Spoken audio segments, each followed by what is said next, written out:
So we're starting this week here in these ice caves that you got directed to after you visited the Kavani tribe. They had a hunting party of capable young men and women who went out on a hunting expedition, and they were overdue back. And when you came upon this camp, you saw only two of the original, like 8 or whatever it was, 8 or 9 people. Only 2 remained, and they spoke of a horrible monster of unknown origin that seemed to be coming out of these caves. So you went in and explored. You found some other weird stuff in this cave. Those tendrilled creatures that were trying to dissuade you from proceeding. They're oblexes, I think they were called. Oblexes. Right. And so you encountered some of them in here, and then you found this nautiloid ship frozen into the ice. It looks like it must have crashed here thousands of years ago. And somehow Silas recognized that, which is strange. Right, because he made an awesome check. I remember that. Like, he critted the check. Yeah, because I have an intelligence of +0. Right, but it's definitely a bicuspid. You don't know a lot, but the stuff you do know is real specific. I've seen it in picture books, and that's about it. Right. So we're gonna take Chove out of the way here, or can I run Chove? I would hate You for her should to run die. Chove. I should run Chove. But apparently the thing they were warning us about was the fucking thing. Right. It is very much. This is my homebrewed thing. Could I have my owl? Oh yeah, you want your owl? Yeah. You got it. Run the owl into the thing. That should be a great idea. I just forgot last week. I think George is gonna, not engage this thing in combat. No, but my owl can heal people if necessary. So that's why. So as Silas entered this cave, the thing in the cave spotted him, and it is immediately hostile. So we are in an initiative situation right off the bat. Do we know what it is? What's that? Go ahead, Joe. Can I invis? Yes, certainly. Yeah, I was wondering what it is. It is over here where I'm pinging. Yeah, what? You see what I put in chat? Oh, right. I remember now. Yeah, it's like literally just the multiple thing. bodies mushed together. Yes, it's a horrific-looking amalgamation of several different men and a couple of animals. There we go. I don't think it likes spots. George takes the higher initiative because he has advantage on that.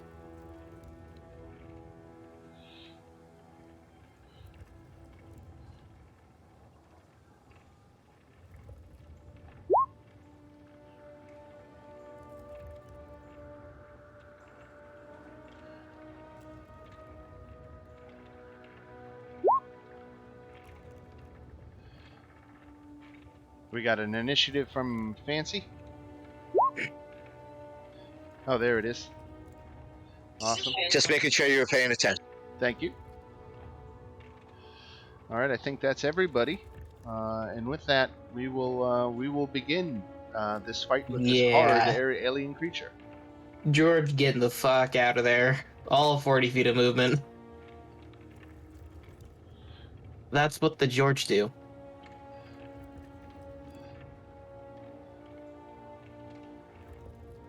Yeah, I don't like that. All right, Space Bear. All right, let's do some quick measurements here.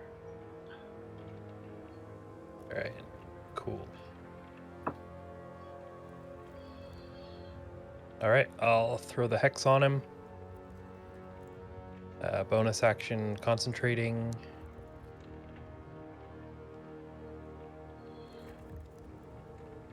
Armor class 17 is a hit. All right. 8 Nice. points. He. There was one before your status info as well. Oh, excellent. Did Okay. 2 shots. I Yep. see. I did miss that. Yep. Thank you. So 15 and 8, 23. He has got no specific resistances to that, but he doesn't have hit points listed, so let me do that. 232. See. There we go. All right, and I said what? 23. Sounds right. Yep. Yes. All right, 23 knocked off of him.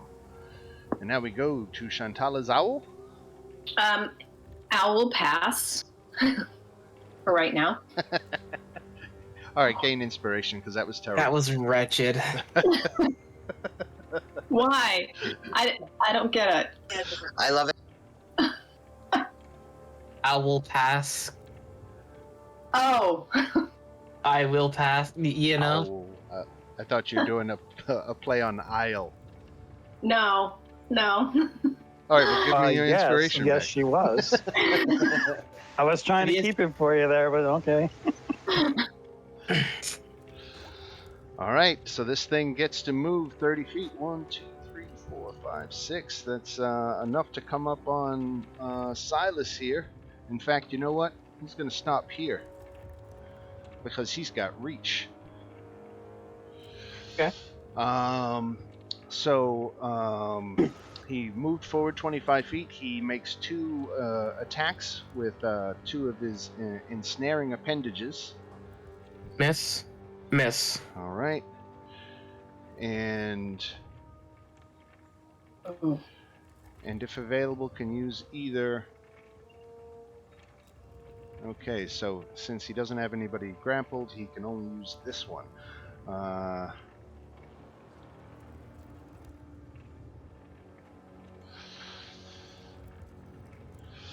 He shoots corrosive spittle at you, Silas. Ew. Oh, Glob. that's disgusting. A chemical Yeah. glob just gets launched out of one of its orifices, and it explodes right next to I'm you. going to use my inspiration that I had from last session. 'Cause I can use it on saving throws, right? Inspiration doesn't carry from session to session. Bardic inspiration. Oh, bardic inspiration. I suppose that would. I suppose that effect would still be in play. Okay. Can that be used on saving throws? yeah. I don't know. Bardic inspiration? I'll throw it up. I was inspired from last session. I just haven't used it. Right. There you go. Ability attack. Attack roll or saving throw. Okay. Yeah. Yeah, I'll just drop my inspiration then.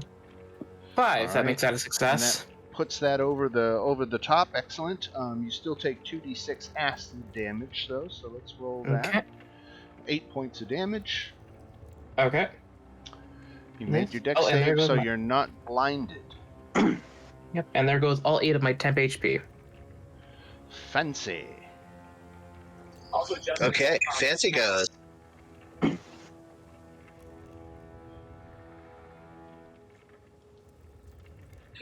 He goes 10 feet.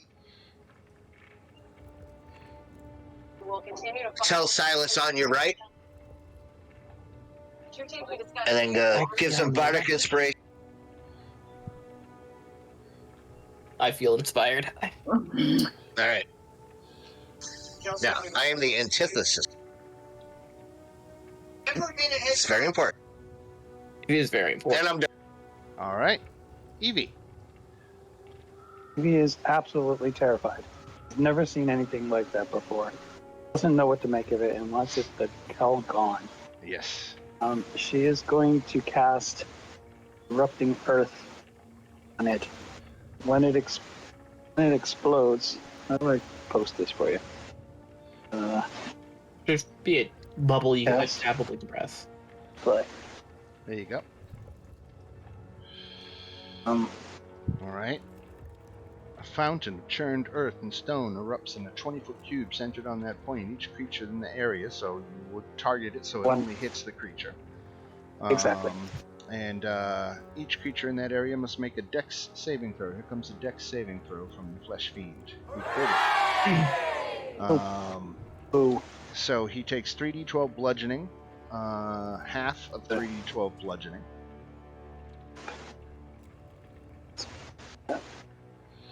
All right, and so half of 19 is 9. I would go 9.5, but okay, I'll allow it.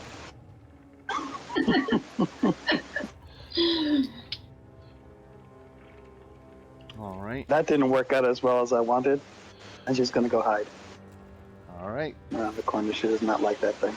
Jove is going to keep this simple. She is going to step around the corner. She's going to unload with her longbow.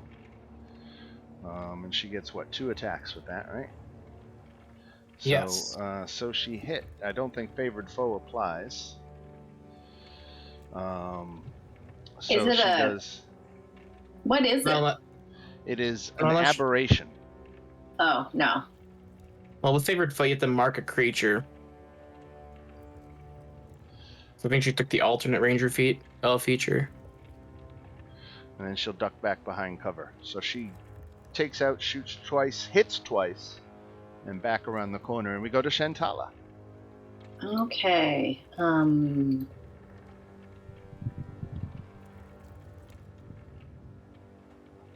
Oh, fuck. Nice.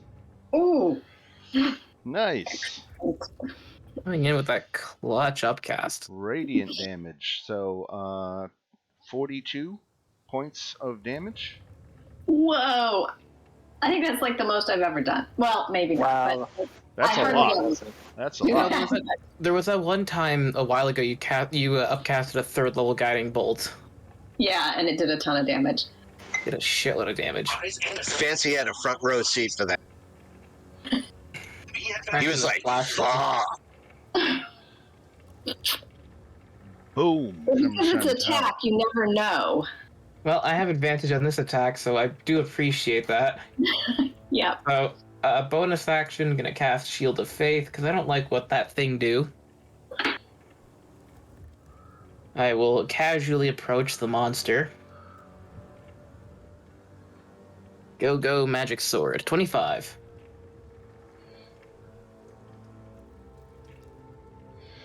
I think that might hit. Yeah, no, that definitely hits, yeah. Perfect. For 14 radiant. Alright, 14 radiant.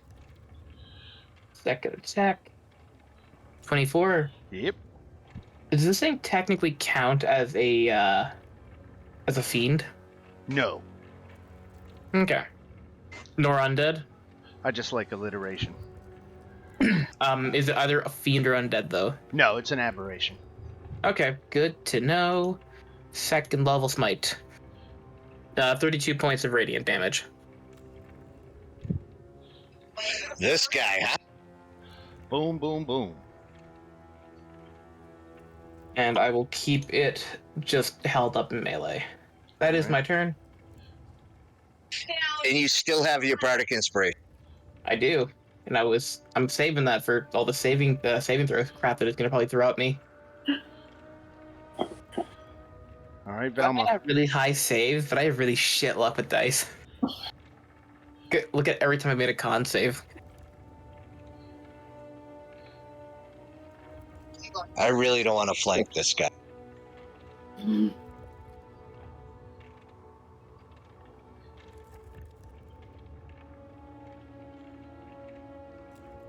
Firebolt at him.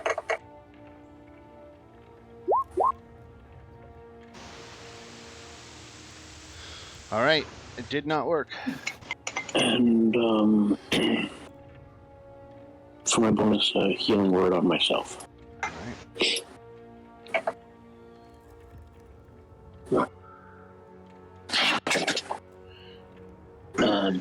Then move out of the way for my last 3.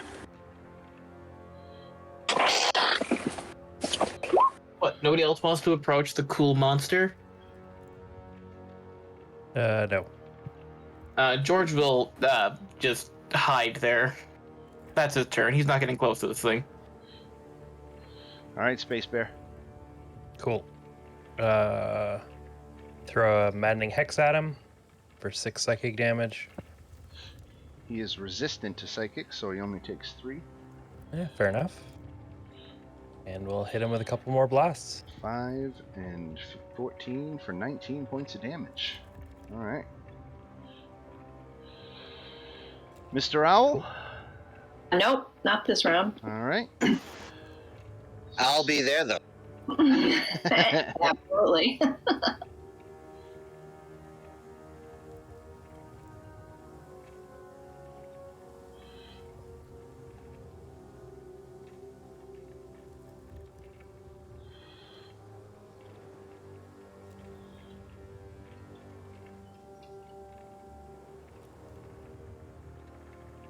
You just can't figure out a way to get me, can you?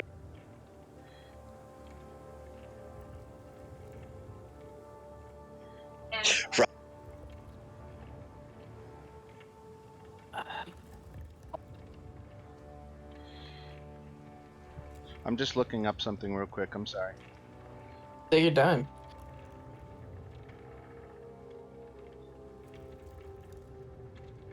I love this.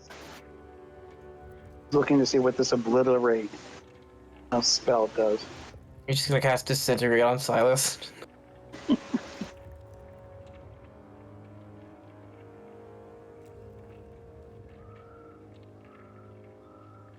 I mean, it's the right thing to do. Okay, I got it. Here it is. I mean, nothing will kill him, but it's a good start. Here it is. Okay. I love it. What you doing? So, Silas, take your op attack.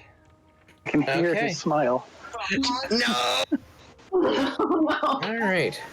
23 to hit. Yep. Turn it up. Okay. Second level Divine Smite. A Lamau. 29. Okay. All right, Fancy. He can see you. Come on. Does a 13 hit? Oh my god. It does? I don't know. I'm looking it up. Okay, okay. This is all new to me. I have a 14 armor class. So he doesn't hit you. Yeah, you just came out and you came at me out of nowhere. Right, right. I had to check if blind sight sees invisible creatures, and it does.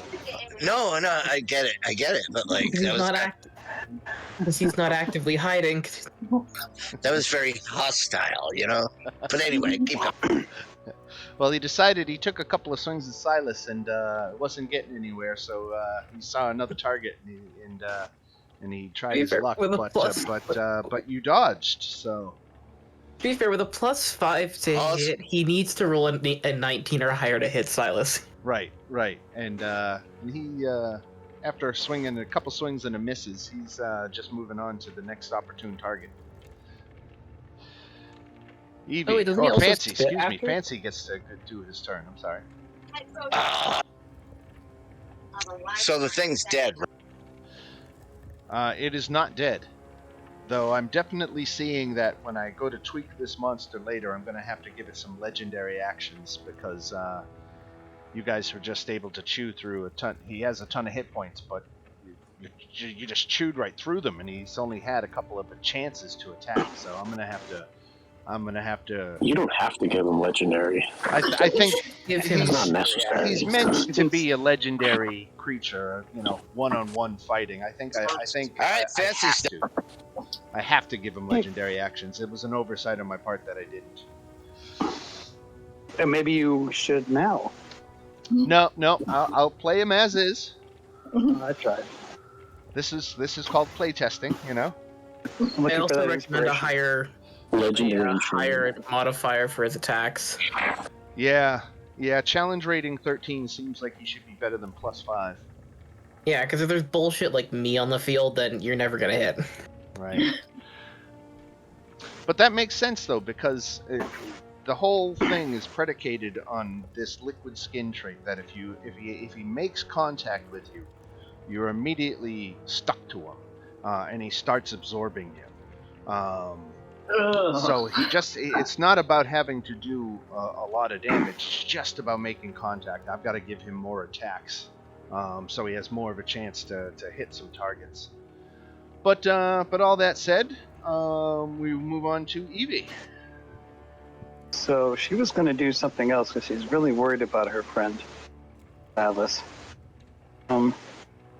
She's feeling like it's going to be okay, so she's going to snipe him. I know I have to move first, right? So I'll do that. Right. Let's go over here. Fancy, how did you walk through the wall like that? How did you get there? Around me? Because I was going to trip you on the way by. We were over evil Evie. Actually, he's invisible. I couldn't see him. All right, never mind. His knife. All right, Ice Knife hits for 2 piercing damage and 7 cold damage. And Silas is not close enough. Nope. And she's going to go hide again. All right, Chove takes 2 shots.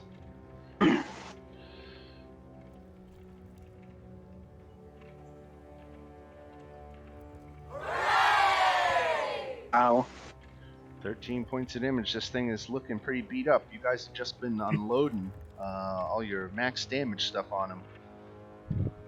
And he is not doing well. But he doesn't know the meaning of the word defeat. So he will fight to the death.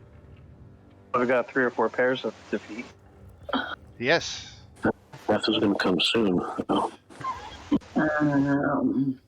That was painful, thank you. I'm gonna take a point of psychic damage for that. Take 1 point of pun damage. Yep, I'm at 103 now. Alright. 10 points of damage. And Silas, finish him off. Alright, I will casually approach the monster. And I My will beautiful hit it. monster that I thought so long and hard about and has failed out of the gate. Oh no, he was very successful in the gross out factor. Yes. Oh yeah, no, like that's yucky. There you go. Maybe not have him so aggro and just wait till people get close and then he could attach themselves to him. Dan, I have a great idea for you. What's that? Have the encounter start with it on the ceiling falling on a player. Yeah. Oh.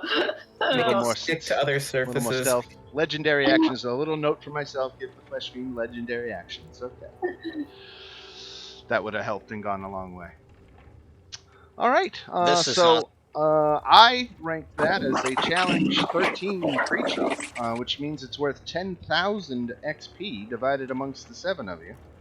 Holy smokes. A Right. whole 10,000 XPs. So let's call it 1425 each.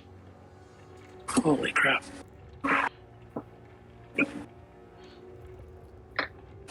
Do We we didn't even level? get through 2 rounds. Nope. He had 232 hit points. Wow. And we showed up. So I- what's the total?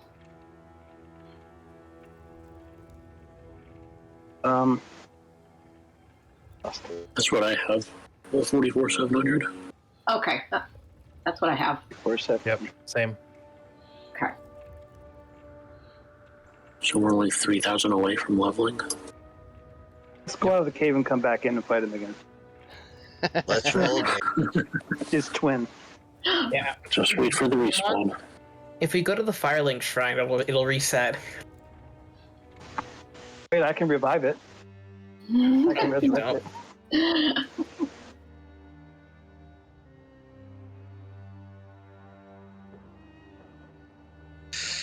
Like, Dan has no killer instinct whatsoever. Everything he puts up against us is like... Did you even think of that? Nope. This is why we playtest. Exactly why we play all this. the good solo creatures have legendary actions. They have stuff they do when it's not their turn. And that's what balances out the fight, because they get like 4 or 5 attacks. You guys get like 5, 6 attacks, you know? Yeah. Right. But no, that's like 14 attacks versus 2 attacks. And And you guys recognized the threat level, so you were well rested, had all your stuff, and just unloaded your heavy guns. I mean, that Um, I was on immediate the edge crit of for death. Jean Tala was just like, Yeah, that crit was great. All right, so we're here high up on this terrain of Mount Gacchus. You get back to the outpost with the two Cavani survivors, and they're terribly shocked to see you alive after what this thing did to their hardy comrades. yeah, so it died nearly immediately. So glad you guys brought the big guns. That's for certain, and they're going to start their trek back down the mountain to the riverside village.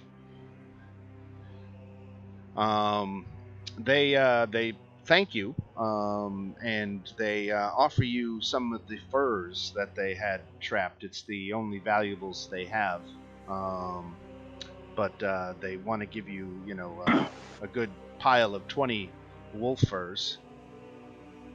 Oh, we don't really need them, I would love wolf furs. but they probably need the money. Oh, you're gonna make me do good things. Okay, fine. Take them. I mean, we have warm weather clothes, right? I mean, yes. Just gonna put on a fake smile and let them take their belongings.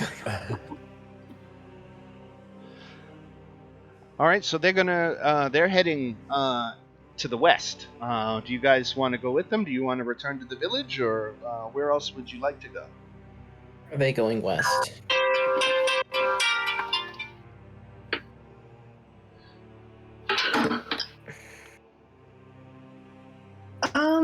We need to go by salt. That What? is true. For the ritual. Right, yes, the ritual. For which ritual? What ritual? The ritual one of binding. the one that you specifically need my blood for some reason. The ritual of binding vampire And Yep. peer into that amber. before we go visit Strahd. So that he doesn't have that help. But why exactly is it my blood? It's just very pretty. Needs the blood of an evil person, right? Oh, Man. fuck you. You're just the most conveniently located evil person. Exactly. I think did not he's like catching what up you said. then.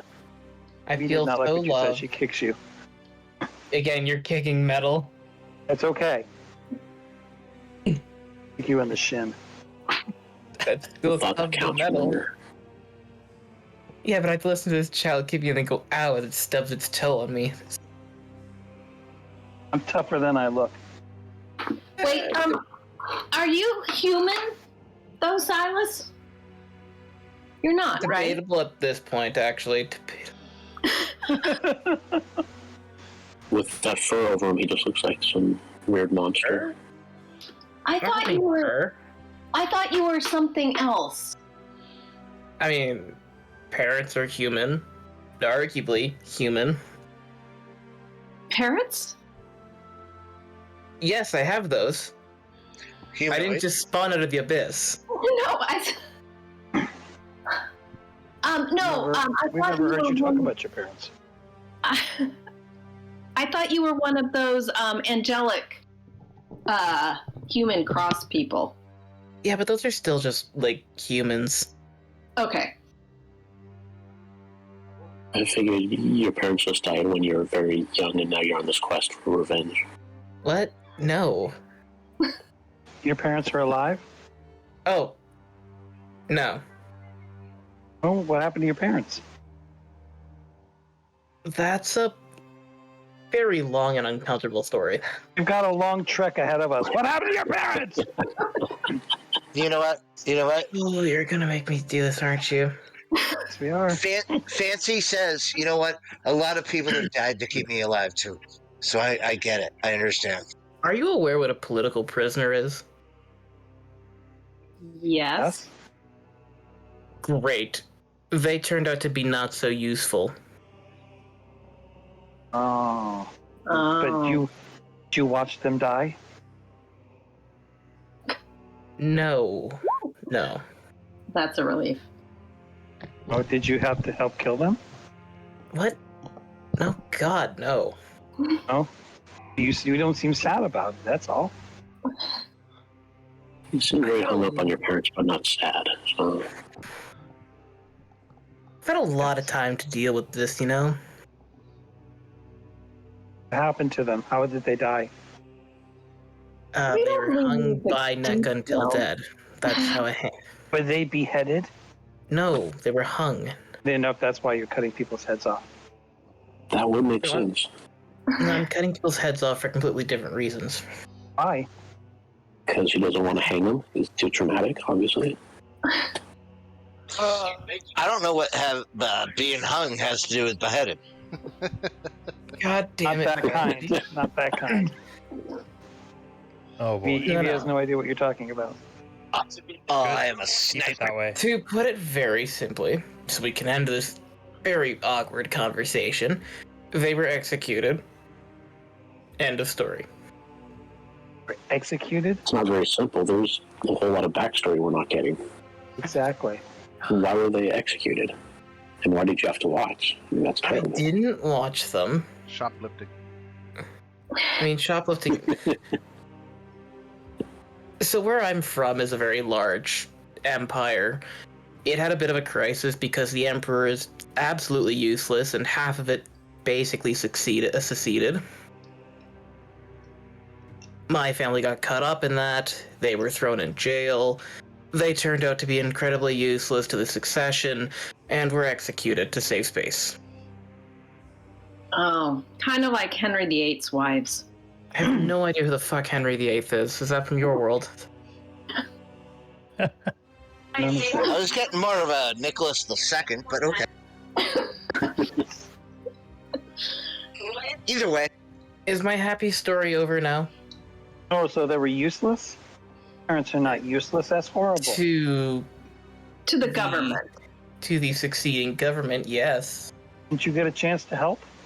Intervene to stop it? No, because I was also stuck in a jail.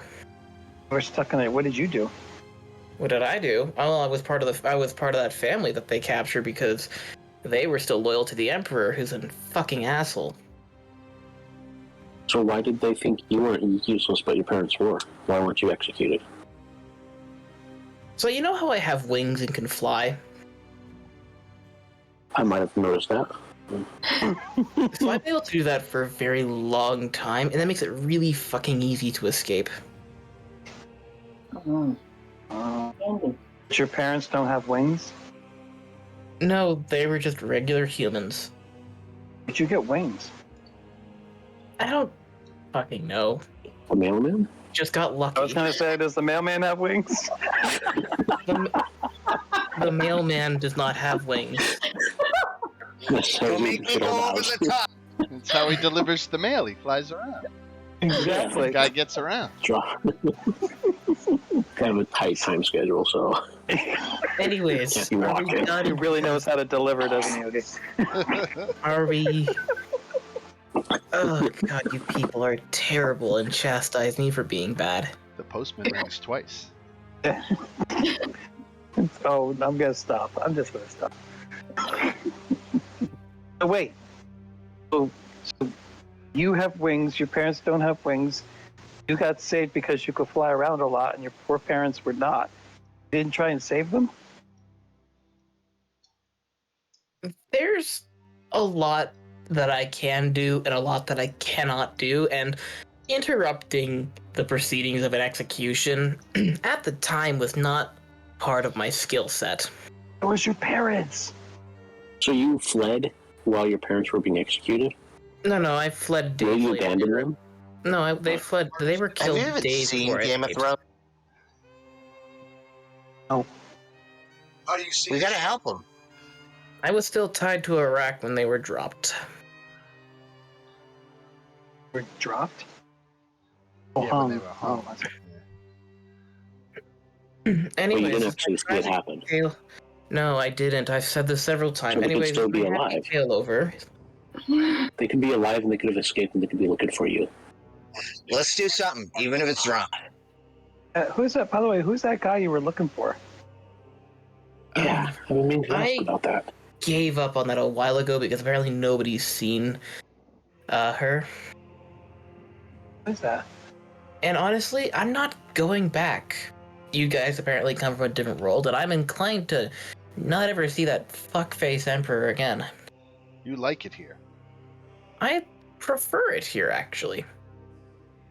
But once we kill Strahd, will this whole place disappear and you'll be sent back anyways? I'm pretty sure I could find a way to worm my way out of going back. Yeah, what will happen when you go Strahd? Presumably this all came from another world at one point. Thing is, I'm absolutely have no intention of going back. Because Barovia might return to the world from whence it came hundreds That of is- years ago. Do we know where it came Back to the from? past? No, hey, remember how one a while of the ago- many prime material worlds. Will there be more adventures there once it goes back? No. Terrible I place. I have kind of an ambition to turn 5e Ravenloft into 2e Ravenloft at some point. In which, Do it. when you kill Strahd, when you finally kill Strahd and the mists recede, that what happens is you don't find yourself home or returned, but rather you're now opened up to the rest of Ravenloft and can travel all the different domains. But that was because at one point they had a core piece of land and all the domains, or most of them, bordered one another. In 5th edition rules, they're all pocket dimensions, all completely isolated from each other. And I think I could run with either one of those scenarios. I could do, you guys, kind of almost do it like a, an episodic where, we do a couple of adventures in a domain and then we move on to another domain and do a couple of adventures there and new Dark Lords, new things like that. But a lot of it would have to be homebrew, so that's a pretty big ambition on my part. There's quite a bit in the Von Richten's Guide to Ravenloft book. Right, but for one thing they don't do is they don't define the Dark Lords, at least with stats or anything like that. No, they really did a poor job with the Egyptian setting because they didn't even give the Dark Lord a stat other than just Mummy Lord. Right. Well, they retweaked a lot of those domains to be a little different, and I know that I think that's the domain of Harakir. And I think it was purposefully retooled to be a little bit less of a blatant ancient Egypt thing. But I have no intention of going back up. Remember how a while ago I sort of forsake my own deity? Well, Yeah. as it turns out, he has really shitty, he has a really shitty connection to this plane, so the power that I would have lost, I didn't. Whoa. And I have no intention of giving it back. All right, let's That's go. smart. Alice! He comes Yes. running over to you, grabs you, and tries to fly with you in her arms. Yeah, you want to know how much Silas weighs? I know. I'm not gonna get it. Ugh! I just realized something. But Believe it or not.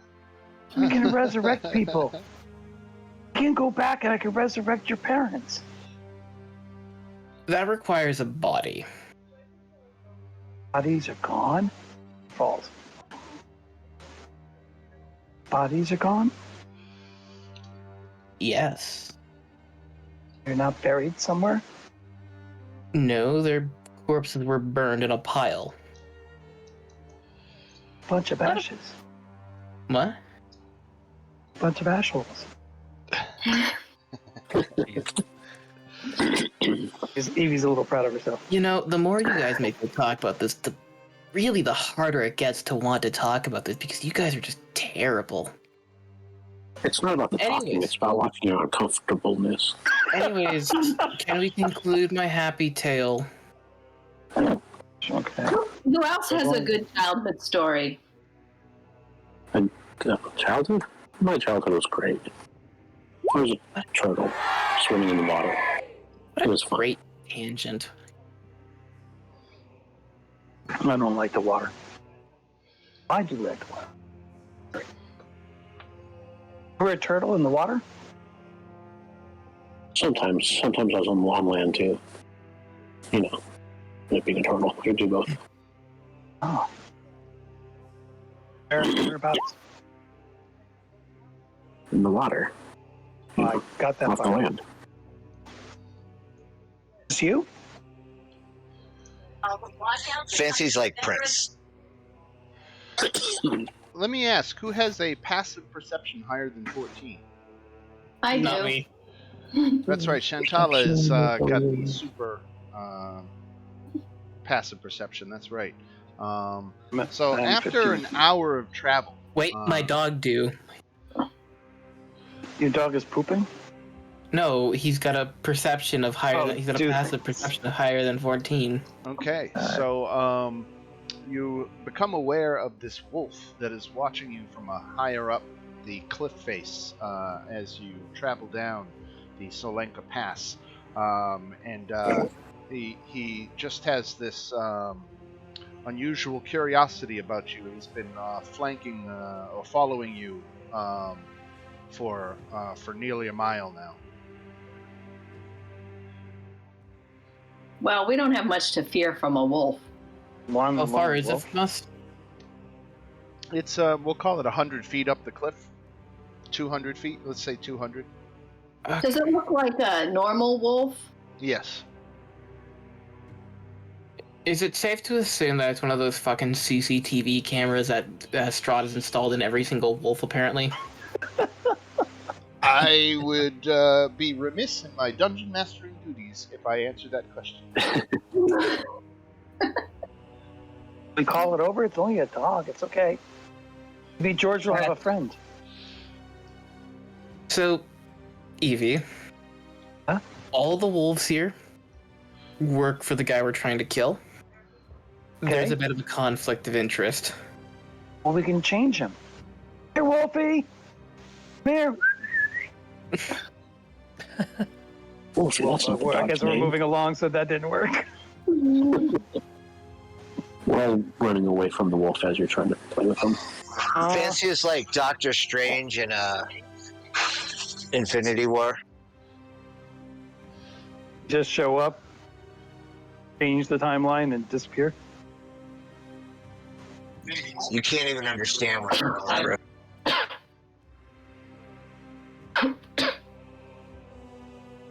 Okay. So where is our next adventure taking us? Straight to Castle Ravenloft, or Do you want to do a Raznu? Or no, not Raznu. we should? Well, We have to go back to Erasmus? Or no? with the don't have witches or something. Yeah. We have to go back to the Amber Temple, though. So, For what? We have to do the ritual. Oh, binding. the ritual at the Ember Temple. But we need the salt first, right? right. So that's a lot of traveling. But wouldn't it be better to do the ritual of binding after Strahd is dead? Because, I mean, I feel like he's going to have a very big interest in stopping that from happening. So wouldn't it be better to lure him away from Castle Ravenloft and fight him? Well, I think the only place we're going to find him to be able to kill him is Castle Ravenloft. Because if we kill him, I mean, he's a vampire. He'll just come back. Don't we have to, like, drive a stake through his heart or something? I don't think that's actually true. Oh. We will not be suppressing any views. I don't think garlic work. I think we just have to kill. I'm not sure how you permanently kill a vampire. Dump his corpse in a river, I guess. Cut off the head, stick through the heart, Decapitation. There you go.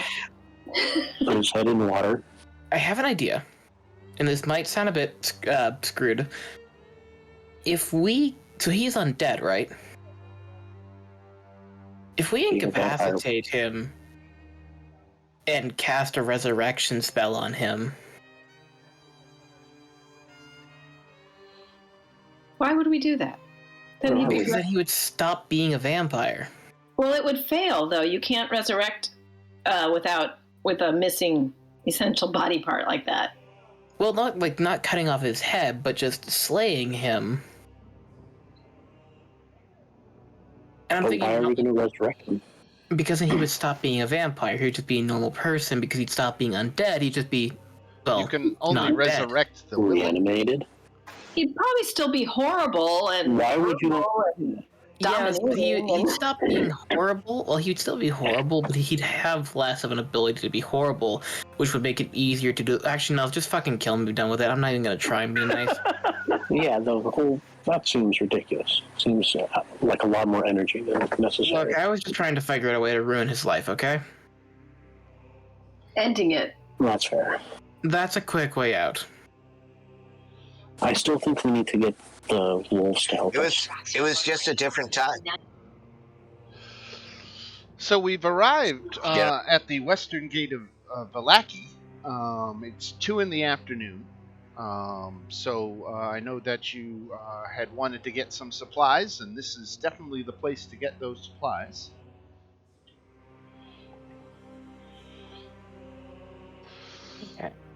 We still have the bones with us, right? That's what was going to be my question. Does somebody still have the bones? I mean, Yep. we picked up the bone from the vampire, right? I'm carrying the bones because I was so upset that they were taken from me the first time. Yeah, we kind of did just like pick them up and then immediately hand it to the vampires. What's the time of day, Dan? 2 p.m. Okay.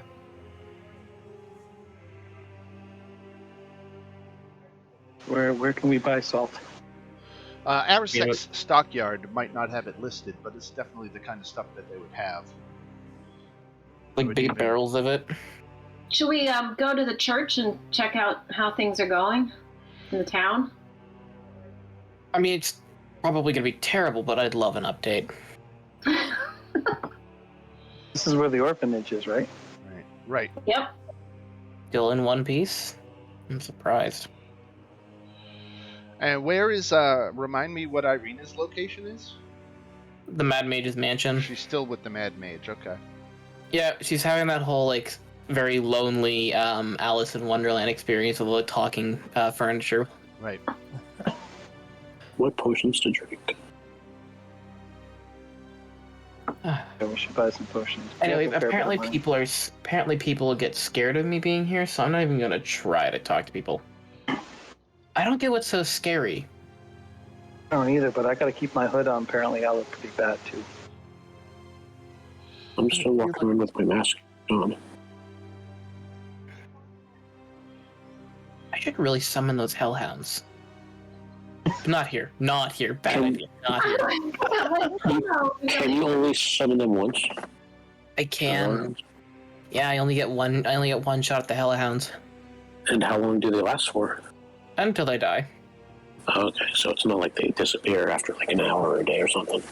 No. Um,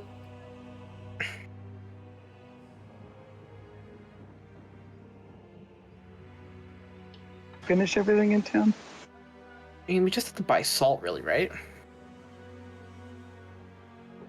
Let's go get some salt. Anybody What were the? want to look at the different stores, or anybody? I'm not allowed to buy anything because I took a gift, so Right. people won't deal with an actual fucking angel for some reason. Would there be a store that, like I was thinking of having my Warhammer silvered, or is there a place here that would do that? Yeah, the cracked anvil. Yep.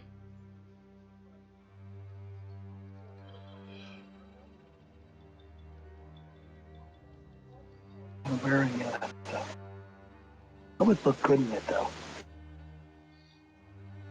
Don't you think, Silas? Wouldn't that look good? Here's Nail. Arisek's stockyard. This is where you can get the salt, even though it's not on the list. I think we could say you could buy all the salt Oh. you needed for like 5 gold. Did the cracked anvil finish the armor for George? Oh yeah, yeah. Why not? Because I bought him scale mail before I turned into this apparently hideous thing. Right? Yeah, we can say that. Did you pay for it already? I did, yeah. It was paid up front. All right, we'll say that somebody in town can pick it up for you. You can totally equip that for George. Fantastic. Because I just don't want him to be hit as easily because he's got a really low armor class. Right. Well, that's the same place you silver the weapons, right? Right. So, Yeah. Yeah, the tracked anvil. But we don't have any extra silver. yeah, we do. I thought we had We silver. found some. I have a treasure. ton of treasure. silver. No, that's mithril, which does the same thing, though. It looks silvery. I mean, you could coat your weapon in mithril, it wouldn't really gain much other than the silvered property. Yeah, that's what I'm looking for. It wouldn't make it light or anything, because you're just coating it. No, but to eliminate the properties. On, you know. Our class goes from a 12 to a 16. He's not useless. Very good.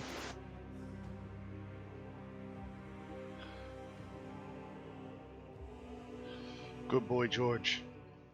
George is the best boy. Yeah, so can the cracked anvil silver my warhammer? Yeah. So you got to give them the silver that they need for it. Do you have silver pieces?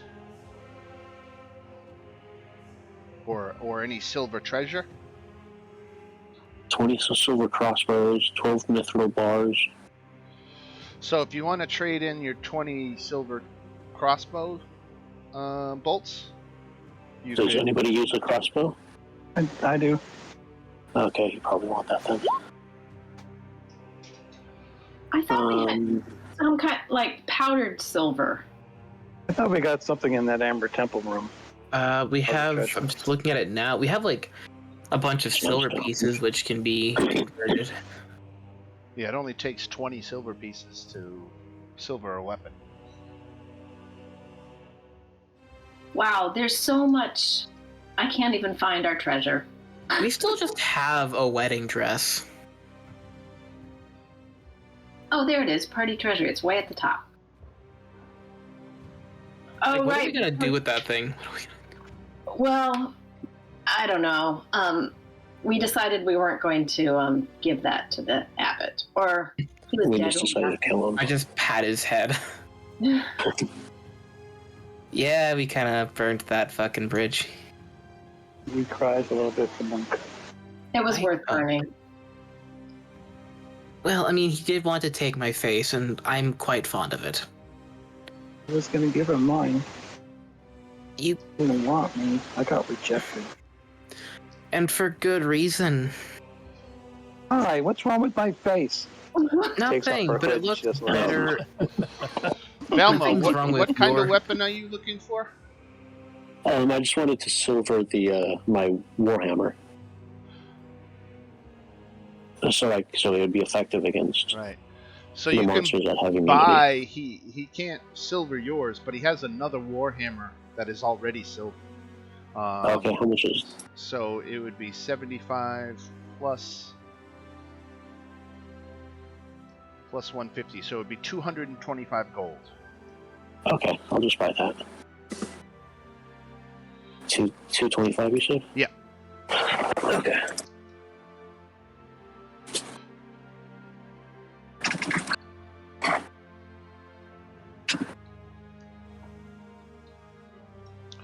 All right.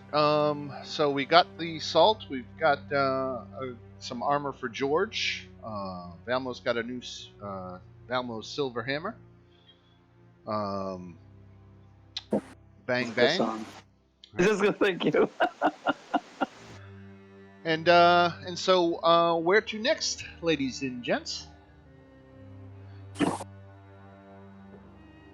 think we should free Erasmus. We'll say it took you an hour to do all your business. What was left at Erasmu? I don't remember. So you had defeated the Burgomaster. Yeah. That you learned that the Burgomaster was working for this witch Esme Amarante. and that she was the one who was behind the gathering of these artifacts for her nefarious purposes. So at this point, it's mostly going back to check in on what's been happening at Erasmus since the Burgomaster's departure. You, by your recollection, or by your estimation, I should say, Esme has 3 out of the 4 items she needs to complete the ritual that will transform her into the likeness of Strahd's eternal love, Tatiana, who Irina is a current reincarnation of. So that is Esme's plan. And going back to Erasmus, you could check out, what developments have been going on there, because it's probably been 3 or 4 days since you've been there since the death of the Burgomaster. Which piece is she missing? Who's what? She's missing one of the items, right? Yeah. 3 of the 4 of them. So. Yeah, I forget. So he's got the powder box. He's got the gloves. Home. I think. Necklace? There's the comb and the box mirror, comb and glove. So I think it's the mirror she's still missing right now.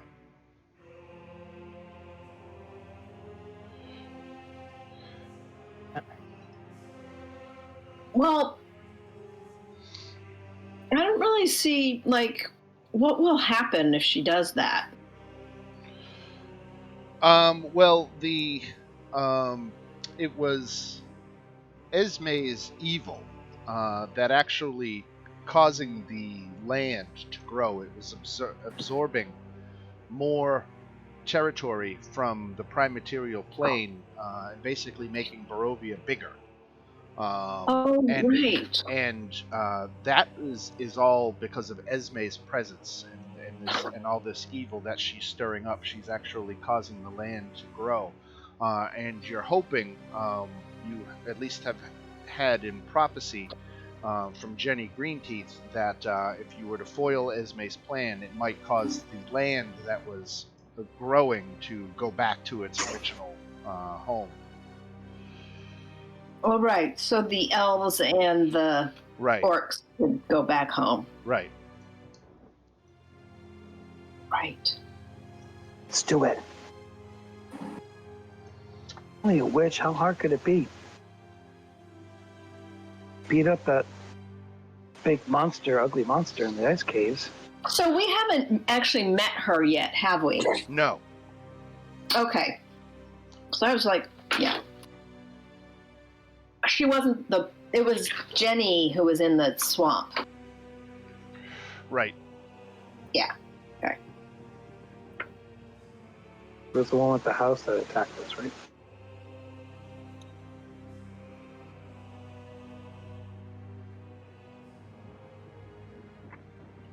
So shall we? Head out to Erasmus. Well, I think if we're going to go to Erasmus, we just need to pretend that we know nothing about the Burgomaster. He took the necklace and he walked off. Probably Yeah, that's what I know. It's not clear how many people the Burgomaster clued in on his Amber Temple plan. It's possible that he didn't really even tell anybody except you guys. This was, something he was doing in secret. Yeah, I think we just pretend we know nothing. It is to be pointed out that the last time any of them, the people of Erasmus, did see the Burgomaster is when he was leaving town with you several days ago. Oh, okay. So when you show back up without him, people will be like, where did he go? So you can make up whatever story you want at that point. But you would have been the last ones to that they saw with him anyway.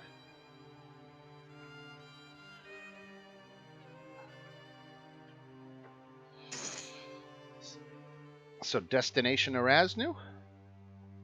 I think that was the day I missed. We must fill you in when you get there.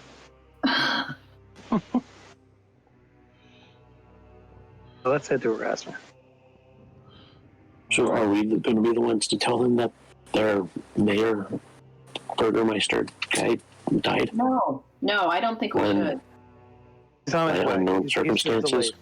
delayed. Wait, do we want to go to the Amber Temple before we go to Erasnu, though? I mean, It's the opposite direction. we have to deal with Strahd first. If he catches any wind that we're going to do this ritual, he's going to be a massive pain in our ass. Oh, I think we should do it first, because otherwise he's going to call on this vestige for help. But there's also a chance that if we do this first, he could just break the amber prison that we put this damn thing in. Well, that's a good point. Oh, Either way, there's good and bad. yeah. So at this point in your travels, the sun, or light source, if you will, of Barovia, has gone for the day, and revealing a night sky above you. Did we take a rest while we were in Vallaki? No. No. Nope. No, it was too early.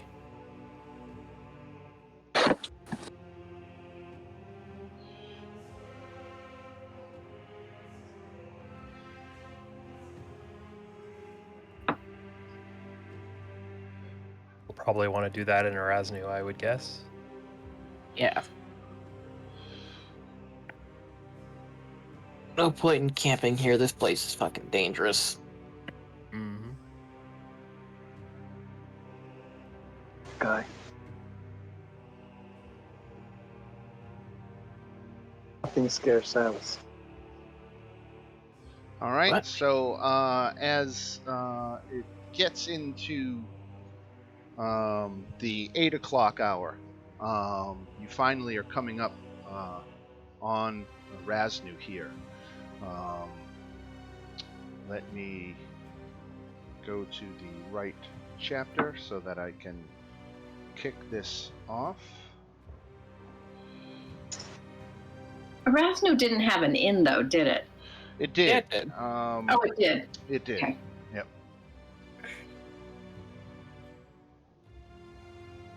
can always stay at the Burgermaster's house. You won't mind. No, we can't. That would be in poor taste. He's got plenty of room now. We could just go to the inn, have some dinner, have a drink. You know. Wait, I can drink. So you can play music for them. You guys are gonna let me drink? Oh.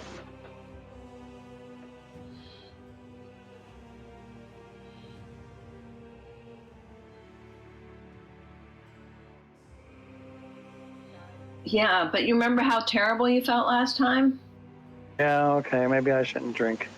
Just don't drink very much. You just to have more. Oh, I didn't have enough. You're a Yeah. genius. You're a genius. Once you get to that Glad I stage met where you you think guys. you've had too much, you drink more and you'll forget about it and it'll be fine. Oh. I should write this down. I learned so much from you guys. And none of it good, but we're not even going to touch that one.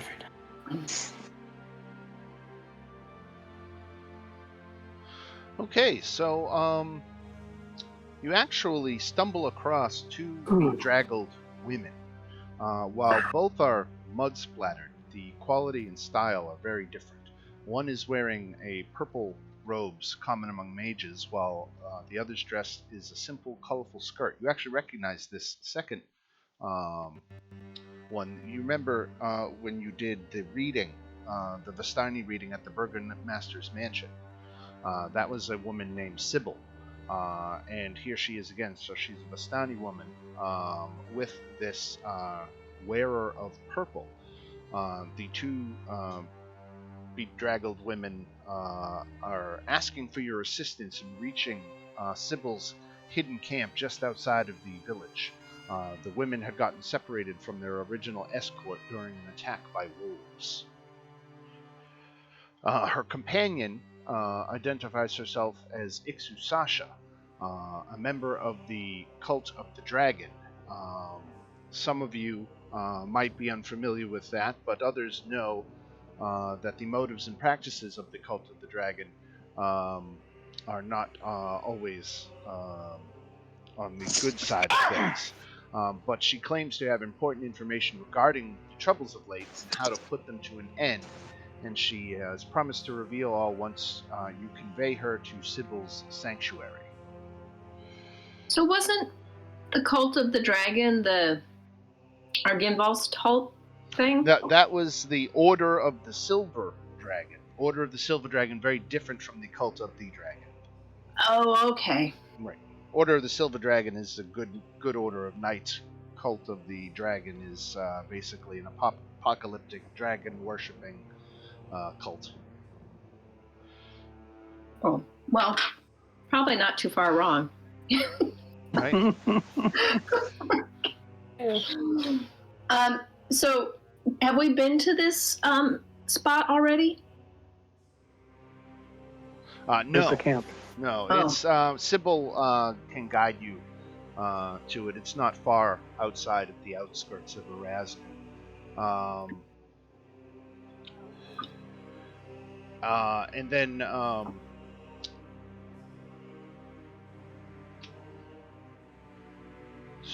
okay, so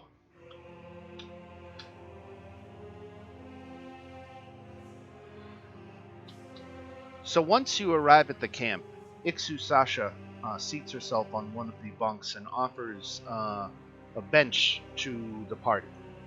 And she shares the following information. She says, I was seeking a way to appease the orcs by finding a way back to our native plane.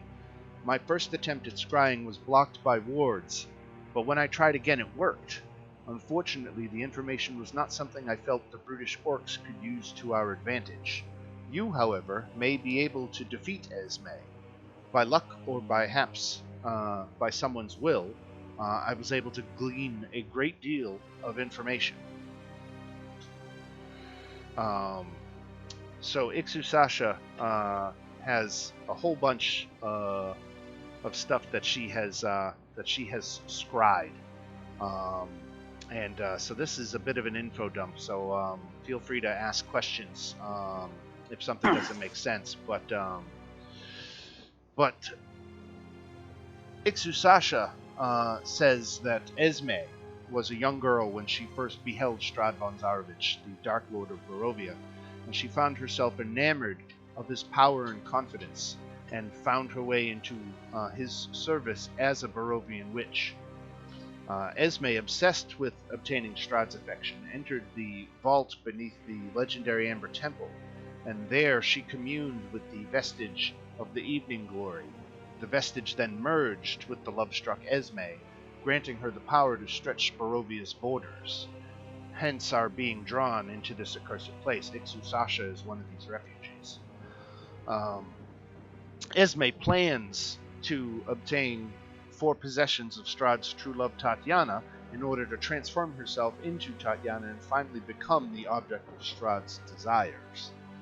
Tatiana's 4 possessions consist of a powder box, a bone comb, a pair of silk gloves, and a silver mirror.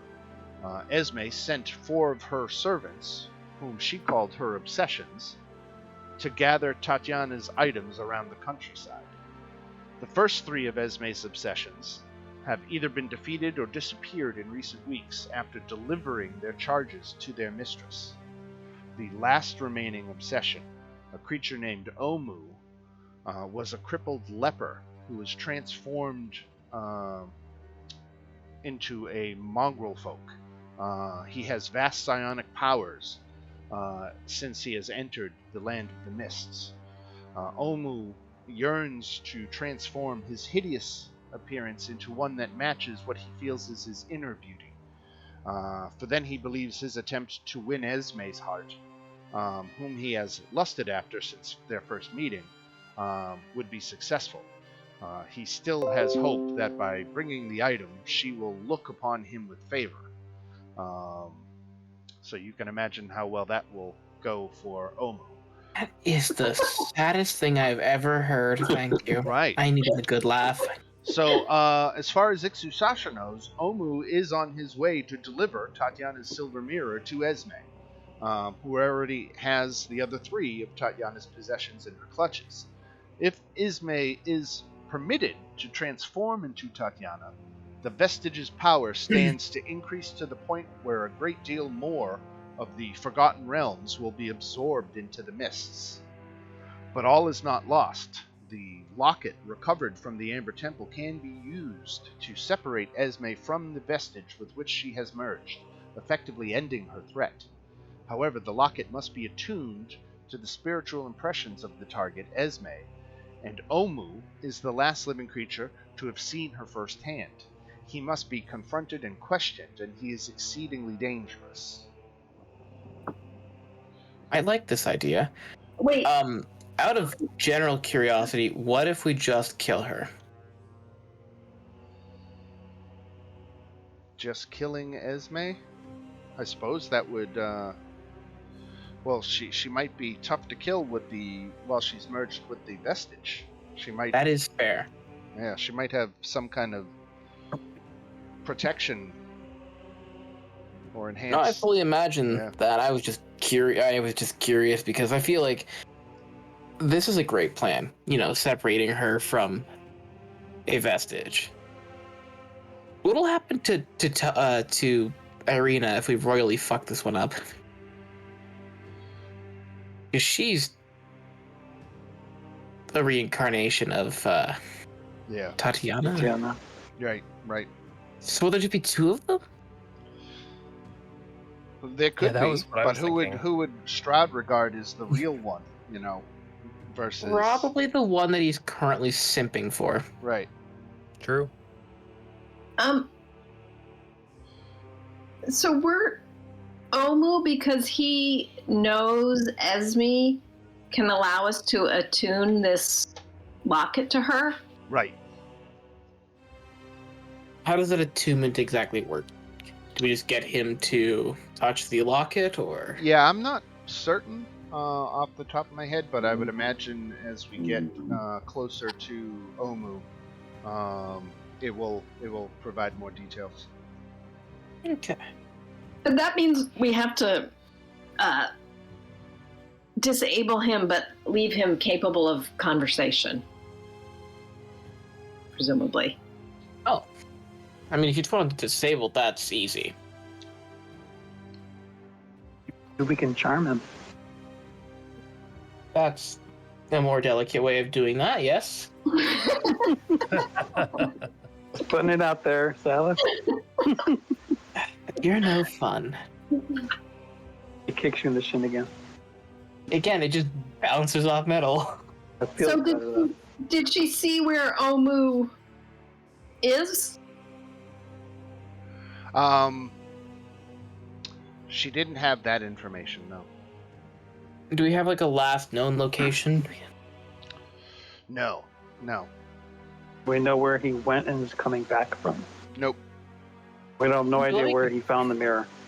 But do we know where Esme resides? No, you don't know that either. So How allow are me we supposed to- find them? I'm seeing a major flaw in this plan, and please stop me if I'm wrong. Right. We have no information on any of their whereabouts, and you want us to stop Omu before he delivers this object. Am I getting that all right? Unfortunately, the nature of scrying is it gives you some information and not others, and she wishes she could help more. What direction was he traveling in? He was in the area of Erasmus. Okay. All right. What does he look like? He's a mongrel folk. Right. Think of every fucked up dog you've ever seen. I like dogs. Hey, George. Come here, George. Maybe George is Omu. George is not Omu. George is George. So it is late getting late in the evening, the nearest safe place to stay is the 7 Tables in the village. Yeah, we should go there. Yeah. Works for me. I suppose we start our wild goose chase tomorrow. Now, as you leave the hidden camp and round the base of the foothill, you are greeted by the faint smell of smoke, the flickering glow of firelight, and the sound of faraway shouting. Even from a mile away, you can see the horrible truth. Erasmus is burning. Oh no. Oh no. What? Can we burn that guy's house down there too? So We we did. should have come here and put the werewolves in charge, and this wouldn't be happening. Right, so no rest. We better go check it out. We don't have to. We don't know anybody here. We just leave. Bring some I marshmallows. swear to God, every time we leave these people alone, they start a lynch mob and then burn the fucking place down. That's why they need someone to Yeah. watch them and make sure they don't kill themselves by being stupid. Maybe you should be their leader. No, because I just killed them all. Well, no, not you.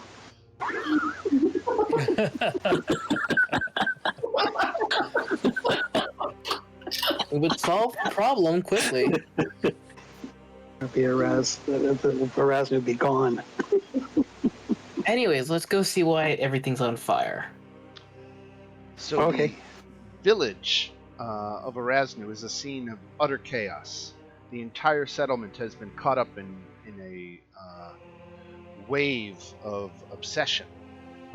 Everyone is neglecting even such basic instincts as self-preservation in the pursuit of random goals. The village baker, for example, is gorging himself with pastries and breads and even raw dough and flour. And he's nearly asphyxiating himself in the process. The village's militia, after killing their lone sergeant, began to hunt villagers, causing the lumberjacks of the village are chopping relentlessly at the trees which have not yet been felled, their hands bloodied. Some have felled buildings, and others.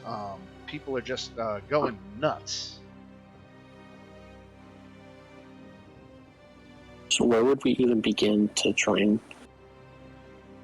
This sounds calm like some everybody down? sort of madness, right? Right. It's mass madness. Some dogs living together.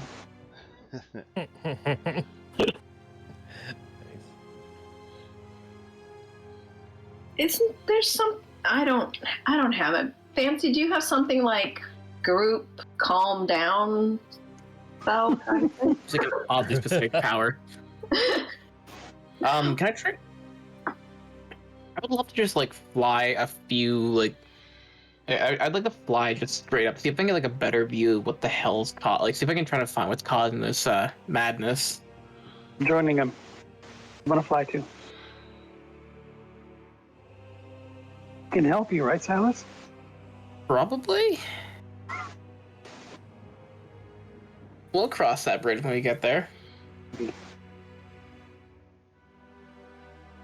What does this place look like from an aerial view? Well, here, let's go to the map of Erasmus.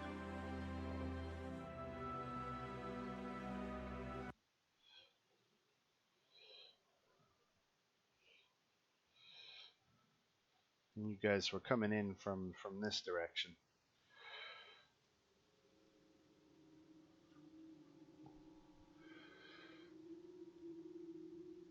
So we'll say you started to see everything as you really got up into the village proper. That's where you can see now. It looks like they want to run this as a combat.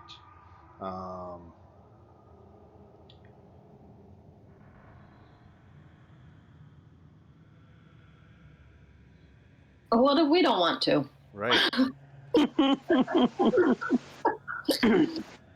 So looking down, is the entire village just on fire, or is it just select buildings? Well, theater of the mind. No. Select buildings are burning. Which buildings are on fire? I don't know that Please, it's super necessary, but we'll say, is Falanescu Manor on fire? no. Can I make it on fire? Yeah, I suppose you could. It would be For a personal reasons. race across town. It's all the way on the other side of town. Yeah, we'll get to it when we get to it. So does anybody look normal? Is anyone behaving normally? I think the answer to that question is no. So there's no one to talk to. I will look down to the party. I have some good news and some bad news. Good news. The whole village isn't on fire, but bad news. I think the villagers are intent on making it more on fire. That's great news. It solves every problem That Horizon ever has. causes quite a few issues, actually. No, I just, Is there anything like overlook this place and it all goes away and they all die. Is there anything There's no more problems. causing this madness, or are they just running around? Something must be causing it. Perhaps. I'd love to just fly to the center of the town. Let's go to the Burgermaster's old house. Can you fly upwards and see if there's any center of That's what I did. center of this anarchy? I flew up to look at the place from a bird's eye view. Hmm. The Burgermaster house. The Burgermaster house, is it on fire? No. The buildings that are on fire are like the smithy, places that had big fires burning in them. Now they're just like the smithy, for example, is just feeding logs into his fire, and it's actually causing the whole building to burn down. But he's just obsessively just throwing more fuel into the fire. Oh, it's not places like people lit on fire. It's just negligence. Right. I think we should go to the Burgermaster's residence because... Yeah. Wasn't there some occult thing in the basement down there? Mm-hmm. That was Falanescu Manor, wasn't it? Where he got trapped? Or was that someplace else? It was really bad. Blackie. That was Blackie. That's where I got the cat eyes. Okay. You sure? Thought it was in the basement because that's where the box was with the. Well, that's in. Yeah, there's a box in his basement. Right. Let's go to the Burgermaster's residence, see if there's anything going on there, because there usually is. All right, so you start to pass through the town square, and it's an utter mess of people just doing awful things to hurt themselves.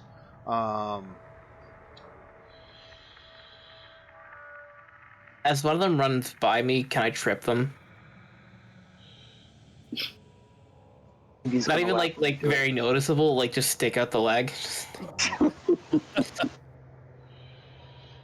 Making Evie give it a giggle. Alright, who am I missing? Make great decisions, guys. I regret nothing I've done so far.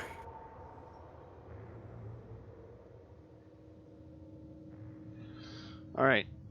I was just preparing a little map for us here as we're going through the town square. You're just surrounded by people who aren't even necessarily attacking you. Some are. Others are just hurting themselves. So you're kind of surrounded by these people doing all these things, and you can choose to ignore them and slip through. I mean, you'll have to deal with the few that do attack you.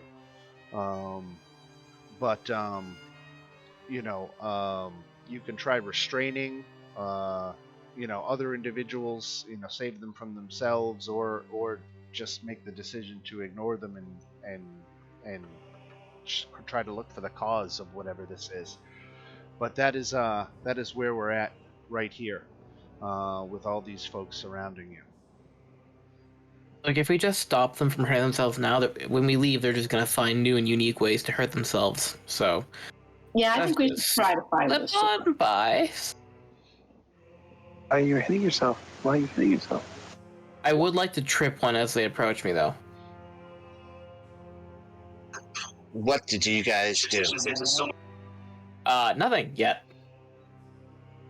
Oh, we have to do. I'm turning invisible. Oh, Are we doing initiative? Yep. I have no more of that slot. rip. Well, I'm last.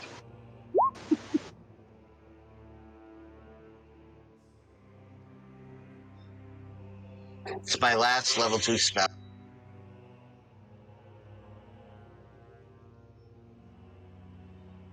Please make me invisible, ASAP. What's group initiative? What's that? It's a cool thing that Dan has. Yeah, what's group initiative? It allows me to roll for a bunch of tokens initiative at once without having to roll them all individually. But don't Space Bear and Valmo and Fancy get to roll their own? Oh, did I roll for... Yeah, that's what I was confused by. I didn't mean to roll for everybody. Whatever. But certainly you may roll for your own. I was only trying to do my guys, but I may have accidentally selected some of you. Yeah, mine's fine. Yeah, actually, they're pretty good.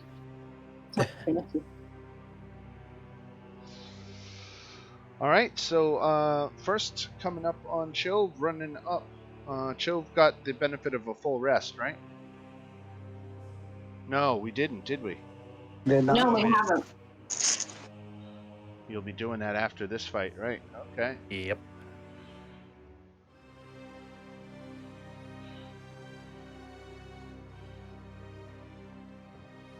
Says Chove is still level 7 on D&D Beyond, but her... Yeah, she does use roll 20.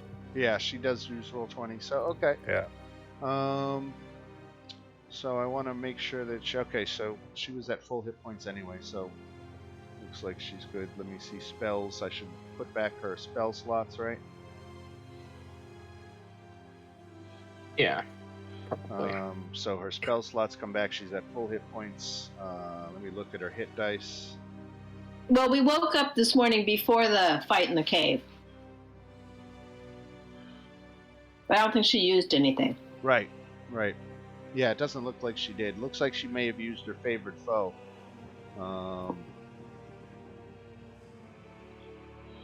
Okay. So anyway, she's being attacked by this militia member.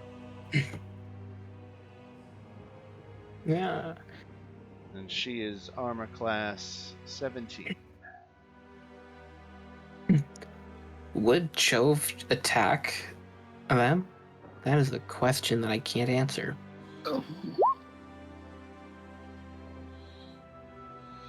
Okay, so this is a swing and a miss. This commoner is... let me see if I can find a good example.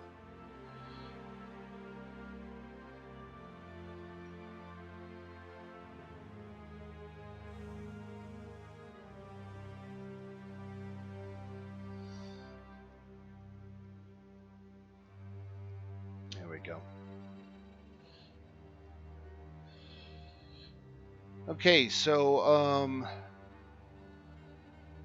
this commoner is unconscious and trapped under a collapsed beam in the back of a building, bleeding profusely and near death. If he is not freed and healed, he is going to die at the end of the round. Valmo, you are close by to that commoner.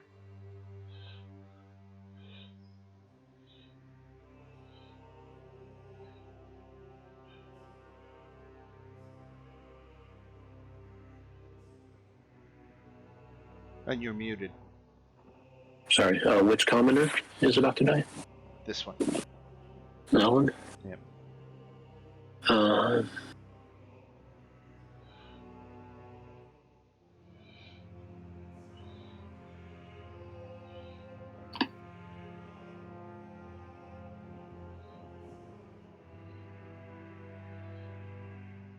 Yeah, I don't know what to do.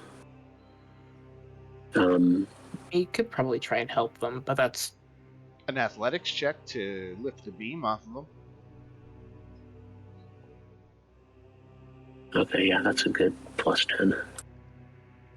But is Yeah, it you worth only need it? to get a 15. Okay, excellent. So you've freed him. Do you have any healing for him? Yeah, I'll do, oh, that's on 3rd. That's probably why I can't see all the spells. First level healing word. All right, excellent. So you've saved one villager. Excellent. You got to save 15 of them to win this fight effectively. Alright, This is kill the 'em all. wrong place for me to be. This lumberjack comes in swinging.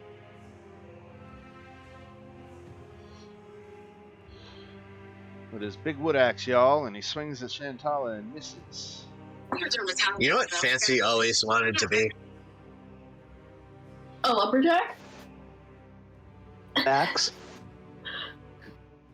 Well, that was the second choice. So over here, inside one of the buildings, you can see there's a dishwasher working the kitchen of these 7 tables, and he has scalded himself badly, endlessly washing every dish again and again in steaming hot water.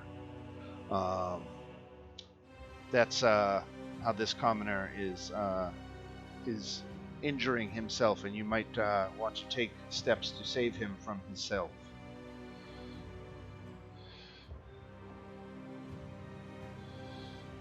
Let me mark his hit points. Which one was he? It was this one. So he's really hurting himself, so we'll mark him as injured. This lumberjack over here is gonna come 1, 2, 3, 4, and let's roll a 50-50 to see who gets it. Alright, Shantala, you're getting it from the lumberjack. The lumberjack's like you. Miss. Swing and a I'm miss. flattered. Alright, Jove is now at point blank with this militia, and she is going to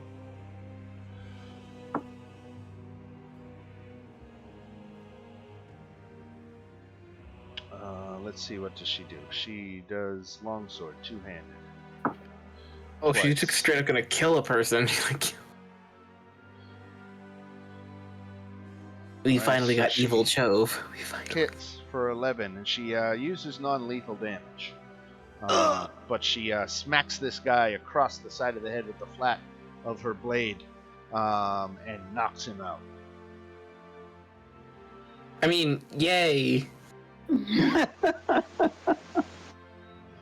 Lumberjack behind her is going to come in for the attack. Armor class 17. Hits for 6 points of damage.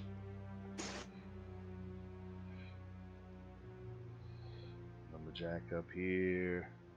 1, 2, 3. Coming in on, let's see, Space Bear. 18 hit for 4 slashing damage. Sure does. Alright.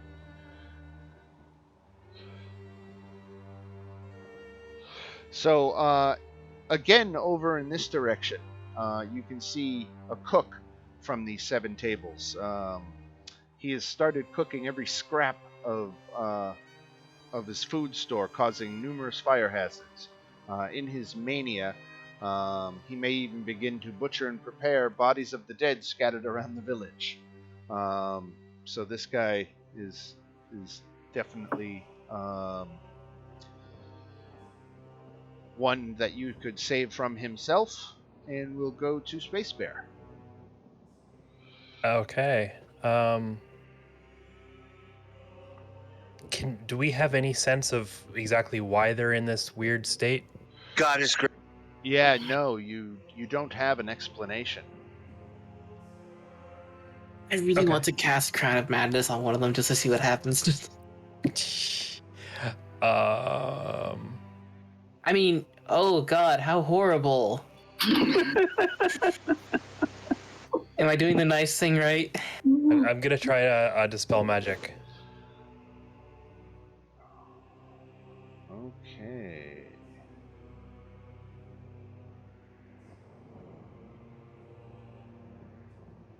I guess the question is whether the effect is within me. Right. Yeah, if the effect's magical or not, or whatever.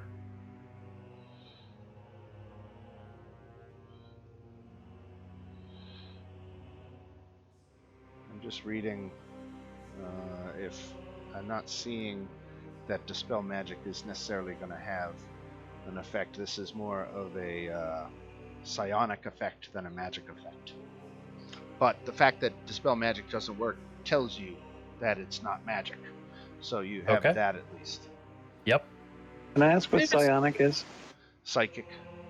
That's, yeah, like brain power. Maybe they're just like that. That gives me the hint that maybe, what's his name? Omu is around. But we don't know that, right? That's kind of a... Right. Or Esme? But it's a good Could be Esme. conjecture.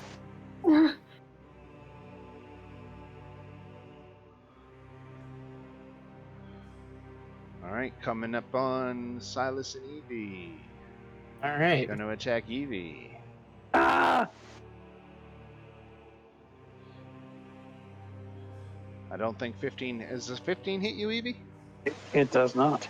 It does not. Okay. Used to whatever gift I took.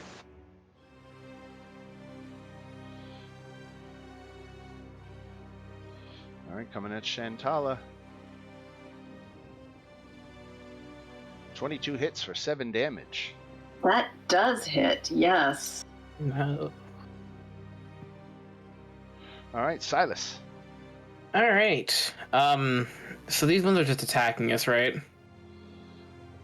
Yeah, the ones that are close up to you started attacking you. Great. I'm gonna call this non-lethal. Does that hit a commoner? Does that?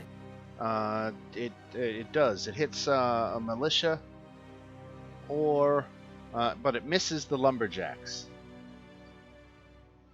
But you've only got one in front of you, and he's a militia. He's armor class 12, so you just hit.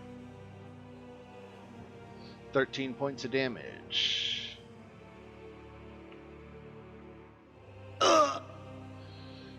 Great. I can't actually do non-lethal with spells, so I'll just waltz over to the one who struck Shantala. Which one was the one who hit Shantala? All three The of one them in have. the middle. Oh, well, yeah, they've all tried, but... Great. The one who hit Shantala. There you go.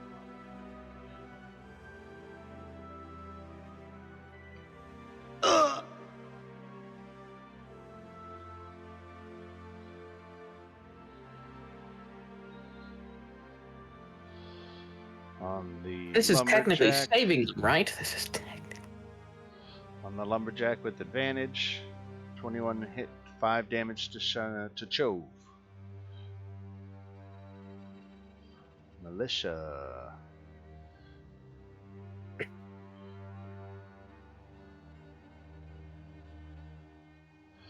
Coming at Evie. 16 hit, It does. 2 points of damage. Not too bad. She sticks her tongue out at her. Chove is getting surrounded.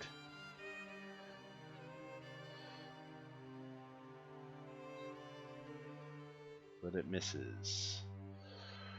More commoners injuring themselves.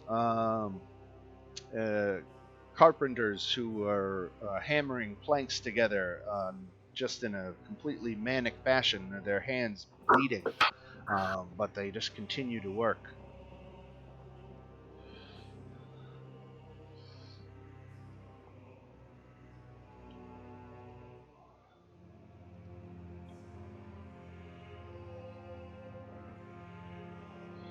All right, Evie.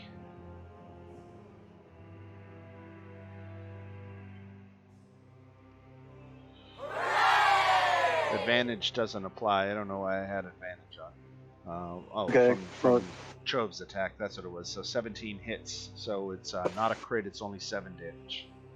Okay. Your tongue out at him too. All right. Time out. I'm up next. More commoners hurting themselves. Fancy was 10.14.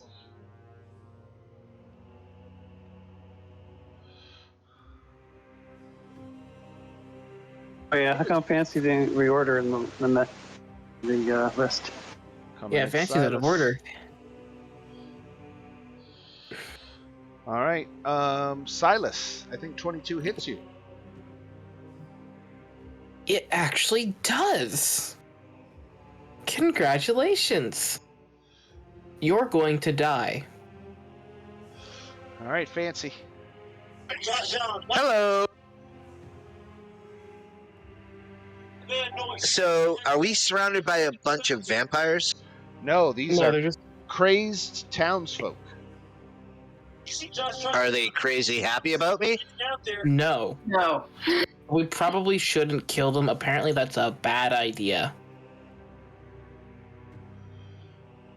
All right, I'm going for it. Hold on. Fancy is going to exclaim, and he's going to try and use persuasion. And he's going to move over to the side here. And he's going to explain to anyone who wants to listen about River City. Love this already. And then we go to Shantala.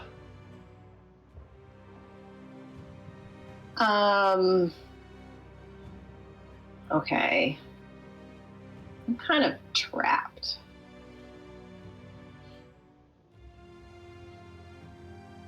So I'm gonna cast. Oh, whoops. Let me. That. Right. So I have a 15-foot radius.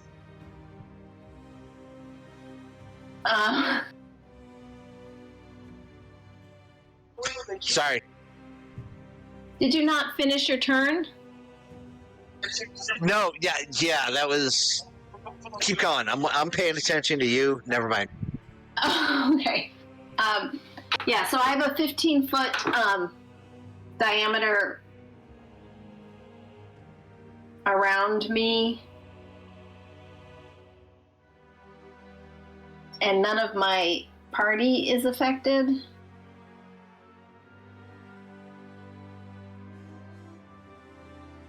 But so their speed is halved.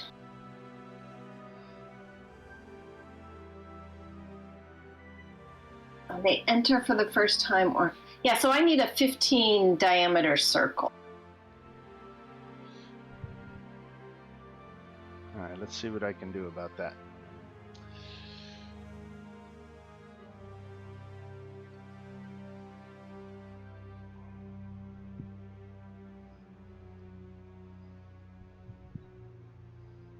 Okay. Right. So everyone in there, when they start their turn or enter it, they have to make a wisdom save. 15-foot diameter or radius? Radius.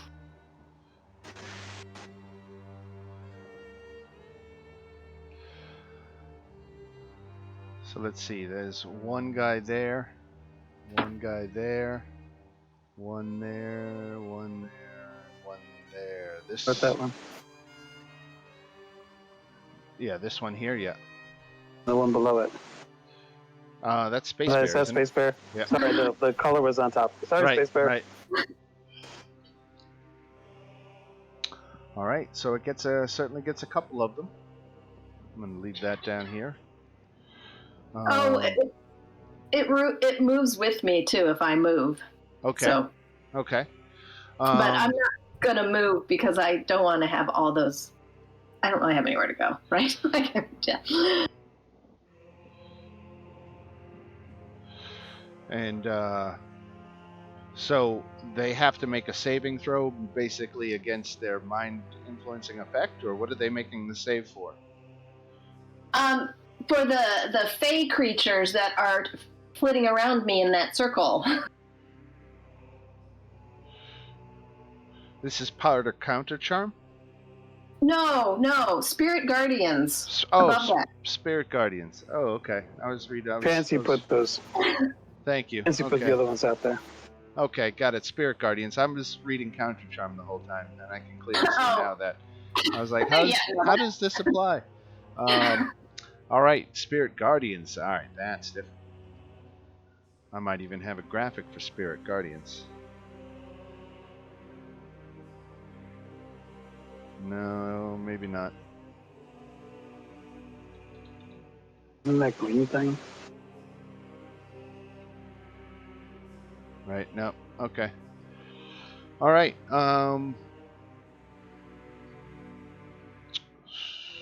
When affected creature's speed is halved when the creature enters the area or starts its turn there, make a wisdom saving throw, 3d8 radiant damage. All right. Lumberjack down here. 1, 2.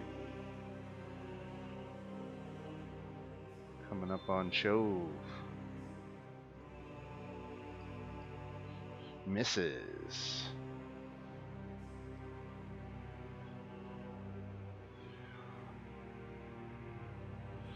On Silas. Miss. Oh, so they're gonna have to do a wisdom save, though. Right.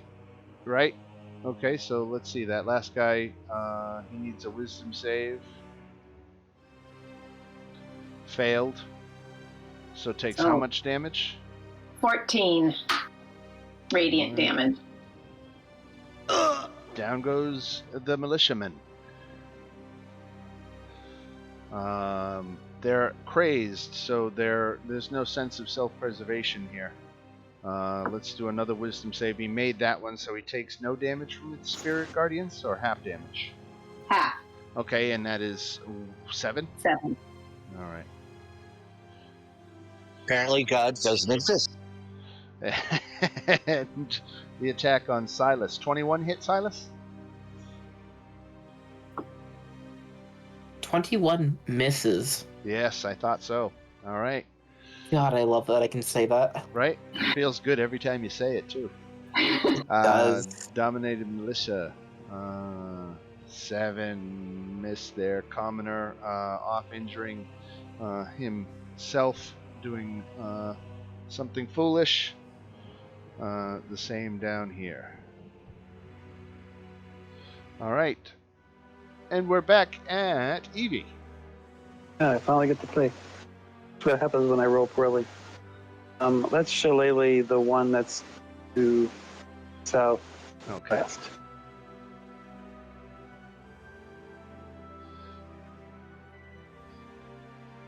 Okay, that's an exact hit for 6 bludgeoning damage.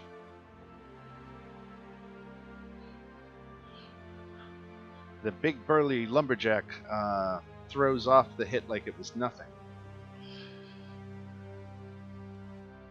Just a kid. All right, Valmo. They're fucking All lumberjacks. right, one right in front of me. Is that a village or a lumberjack or militia? That's a lumberjack, I believe. Okay.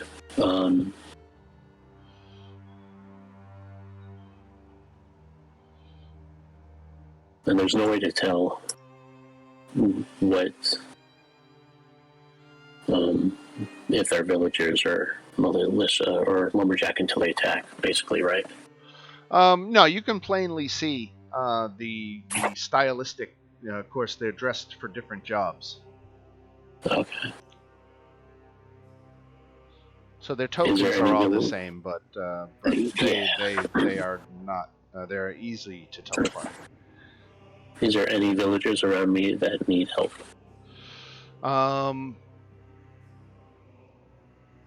Let's see. So there's this guy's good. You already saved him. So the closest two villagers mutilating themselves in some horrifically obsessive manner are there. Okay.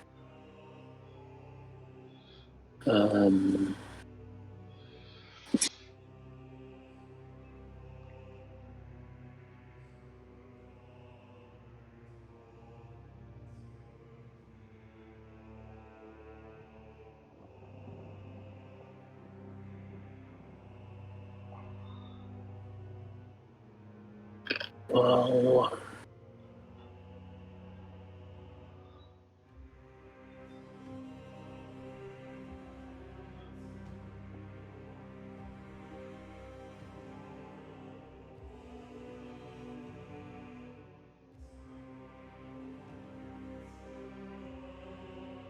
So what do you think? I'm just gonna attack this one in front of me. Okay. All right, there's a hit for 15 damage. Very nice. And then it's still up. Or is Oh, it- yeah. Yep. Yeah. The lumberjacks are very hardy.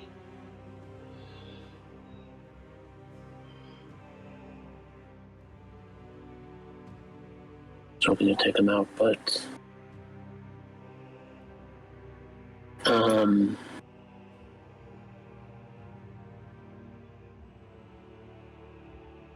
for my bonus, I'm just gonna attack him again All right.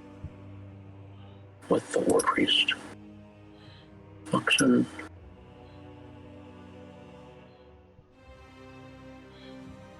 All right, nice. 18 points of damage. 2 nice hits.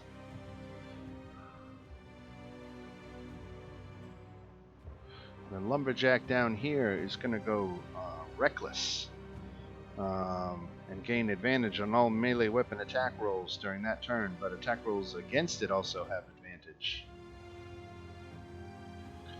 So here comes the wood axe at Silas. Yep. Oh, he's got to do his wisdom save first.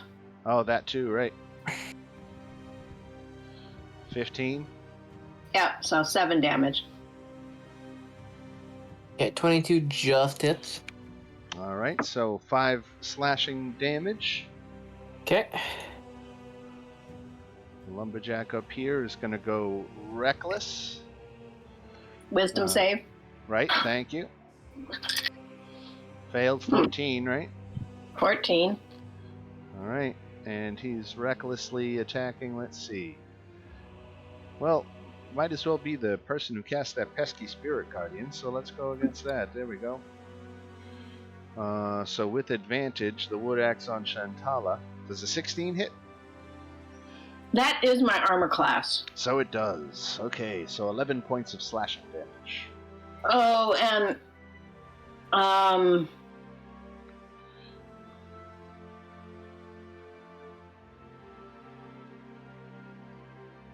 And a constitution saving throw because you're concentrating? yeah, it's his concentration spell. Right.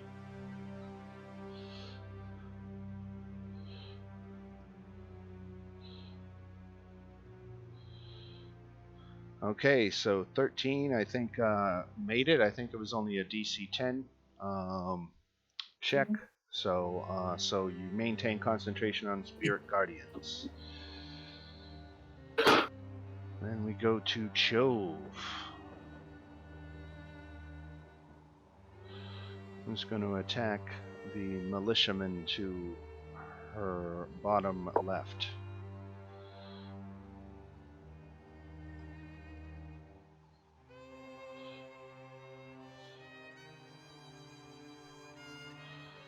A hit for 7 points of damage, and the second hit for 8 more, so she takes him down.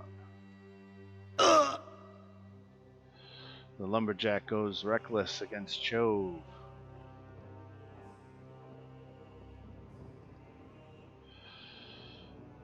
$15 does not do it. Reckless against Space Bear. 20 hits for 12 damage, Space Bear. Oof. And wisdom save. And, oh, is he close enough? Yes, he is. Okay. 16. Yeah. 7 points. 7. What's the DC? 16. All right, and then we go to Space Bear. All right, I'm gonna smack the one that just hit me. Just the slashing.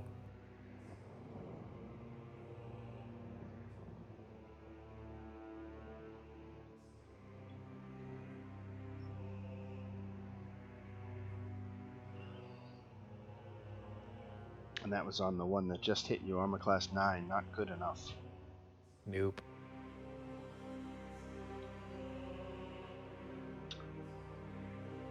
All right, Silas. All right. So the bugger that hit me with his axe. I'm not a big fan of him, and I'm gonna cast a second level inflict wounds. 26 to hit. Yep, that hits. Great. 22 points of necrotic damage. All right. Boom. All right, the lumberjack going reckless at Chove. Hits for 11 points of damage. The militiaman near Evie. 19 hits for 3 points. Oh, Not and the bad. wait, wisdom save for this one, right? Was that this one? Yep, yeah, it was. Okay. 7 points of damage. Every little bit helps. Every does.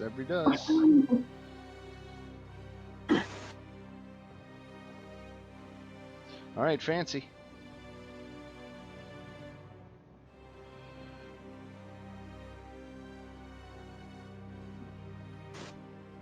You lose Fancy to the game. Oh yeah, that's a good. You know what? Let me tell you. Let me pause from the game for a second here to tell you how awesome my wife is.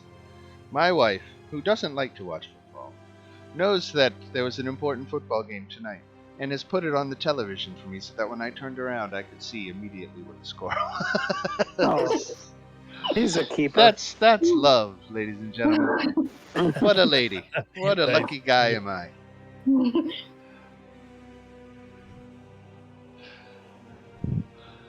All right. So did we lose Fancy to the game? That is a question we may have. It looks like it's 8 Is to it my- 7. Yes, it is. It is. All right. So what's the situation? So everybody's gone crazy. And they're attacking themselves, attacking you guys. And... Okay. What is this and this? They are two commoners who, through their obsessive actions, are hurting themselves. And you can do something to restrain them or knock them out to stop them from hurting themselves.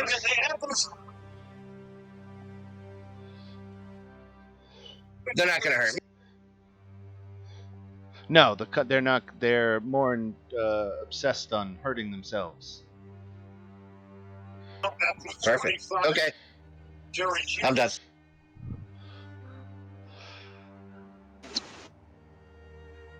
All right, this lumberjack down here attacking Evie. Remember, any attacks against the lumberjacks are going to be an advantage because they've all gone reckless.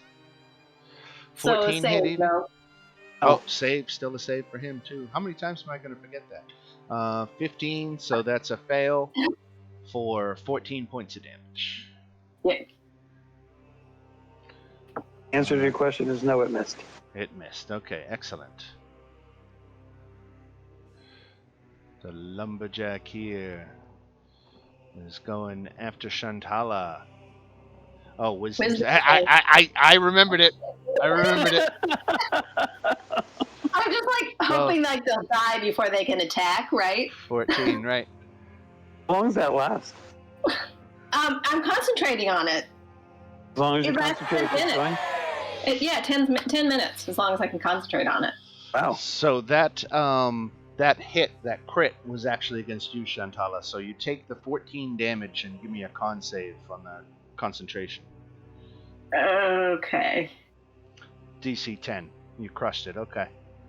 And how much damage was that? 14. 14.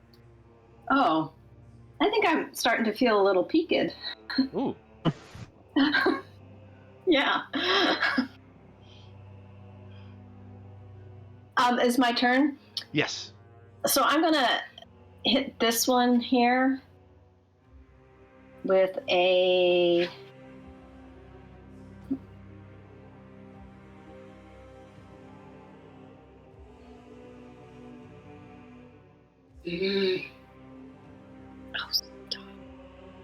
So do you have advantage on that because they were in a frenzy? Oh, you don't get advantage with the save thing. Oh, you're right. Sorry. Okay, so dexterity on that lumberjack at the end. Here it comes. Made it. You made it. Yeah. So no damage. All right. Lumberjack, Chove, miss. Militia, down. Militia against Silas. Pitiful. Wisdom save. Thank you. Oh, that's intelligence. That didn't count. No. Wisdom, 16. Yeah. So 7.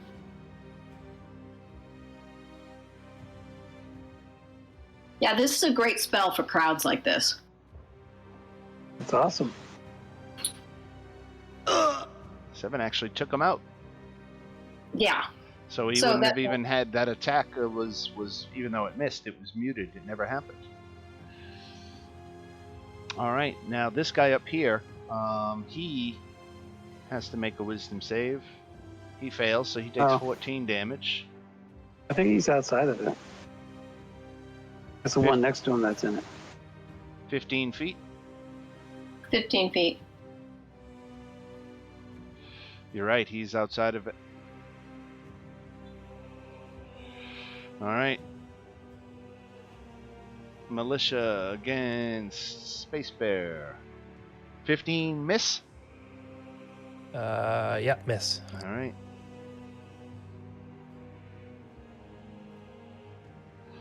All right, Evie. Let's see if I can. Which one's more hurt, the one on the left or the one on the right? The Everyone's one- more hurt is the one I'm just shillelagh. The one on the left is more hurt. 17 for 5 damage. You take him down. Stupid lumberjack.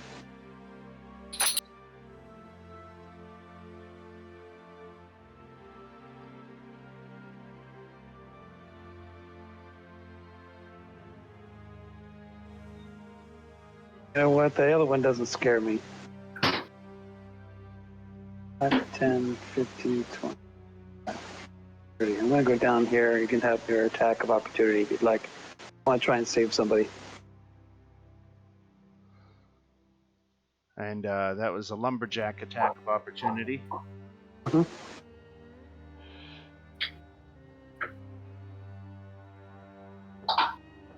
And he gets advantage on all melee attack rolls, even opportunity attacks. Does a 15 hit? It does not. All right. You're too crazy. You see me. Right.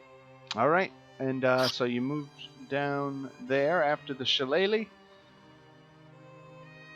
This commoner is been taken care of, so I'm going to take him out of the order. He's fine. He's happy. And we go to Valmo. Okay. So we have advantage on attacks against the lumberjacks? Yes. Is that what I heard? Okay. Yep. Then I'm going to attack this one again because Which it's annoying me. The one in front of me. That's That's a lumberjack, right? It is. Okay. So I've already attacked him a couple times.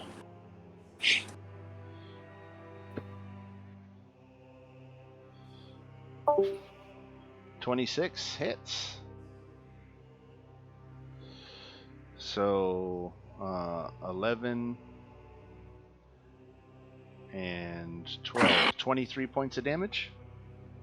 Yeah. Down he goes. And you said this one and this one are in need of help?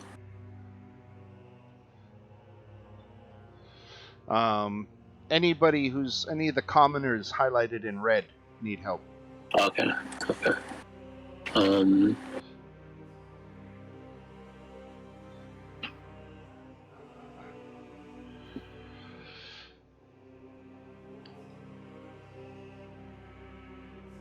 Oh, we don't take an attack of opportunity from this one, huh? If I moved, You did. You would. I would. Okay. That changes things, I guess.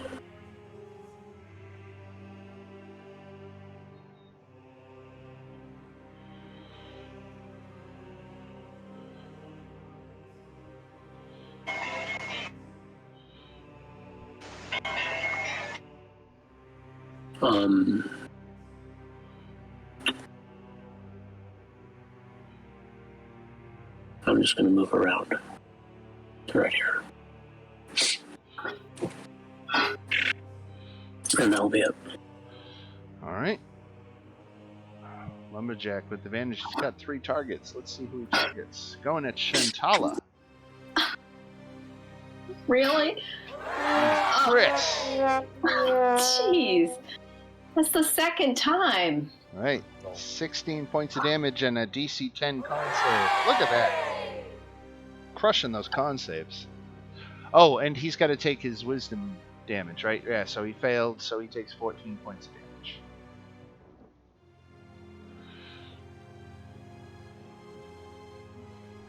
Alright, this commoner down here is doing his thing.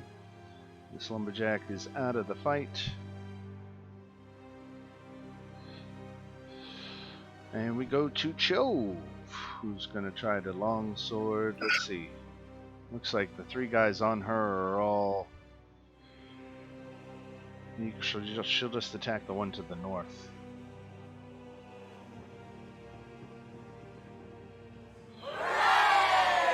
Two hits for 25 damage.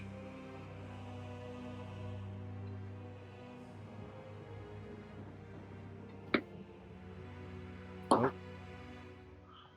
Let's not put that damage on Chove. Let's put it on the person she attacked. There we go. That's much better.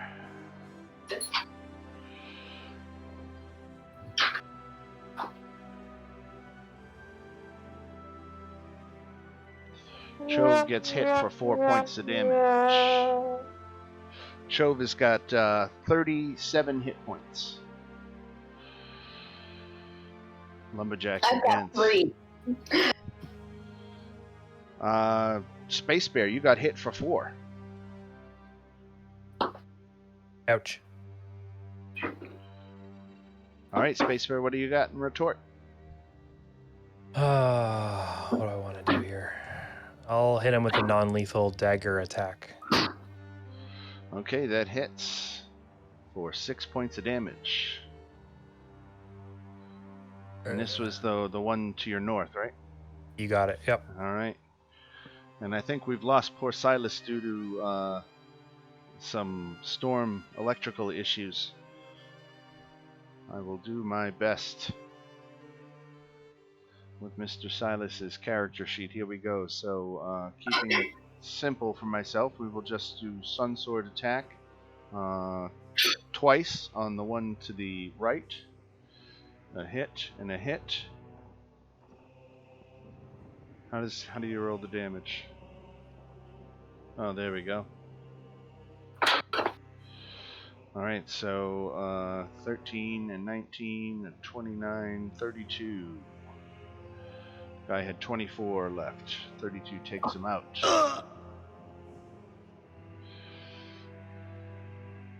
All right. Lumberjack swinging on Chove. Hits for 7. Chove has 30 hit points left.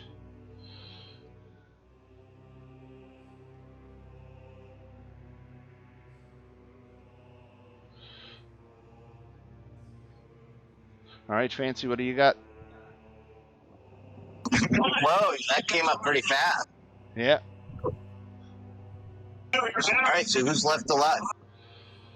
Oh, we still got plenty of bad guys. These lumberjacks aren't fooling around. All right, who are these bad guys?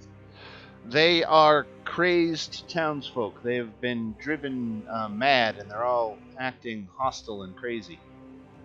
Okay, that's not enough information. I pass.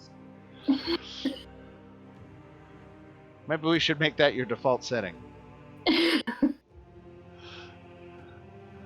All right, Lumberjack coming up with advantage on Space Bear. Hits for 8 points.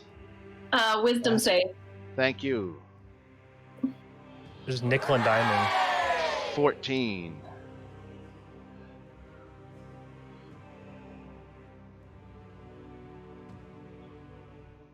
All right, wisdom save. 18, so 7. 7. Yeah. All right, and then he gets to attack. Let's see, he's got 3 options. He's going at Shantala again, I'm sorry to say. I know that doesn't feel random, but I've been randomizing the target. All right, so here comes advantage attack. Wood X. Okay, that's the 3rd time I've been hit with a crit, and I am unconscious. Right. Okay, so the Spirit Guardians goes down. I go down, yes. Right. I was going to cast like a nice juicy cure wounds when it got to my turn, but didn't get to my turn, so. Right. Yeah. All right, so poor Shantala, make a death save. Death save. How do I do that? So you're running from beyond? Yeah, but that's okay. I know how to just roll a d20. Right. Yeah, that's easy. There we go. There you go. Success. If you click your hit points, it should bring it up. Well, it does say death save, but I can't tell what to click on. Chove gets hit for 11.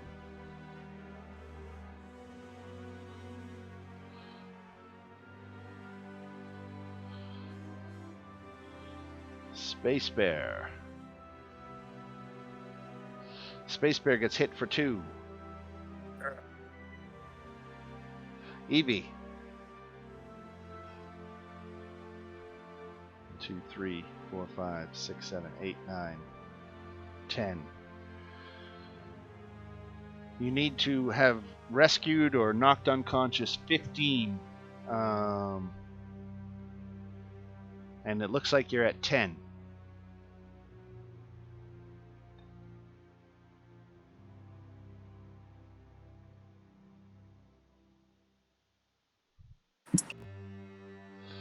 We got you. Oh, you're muted, Bob.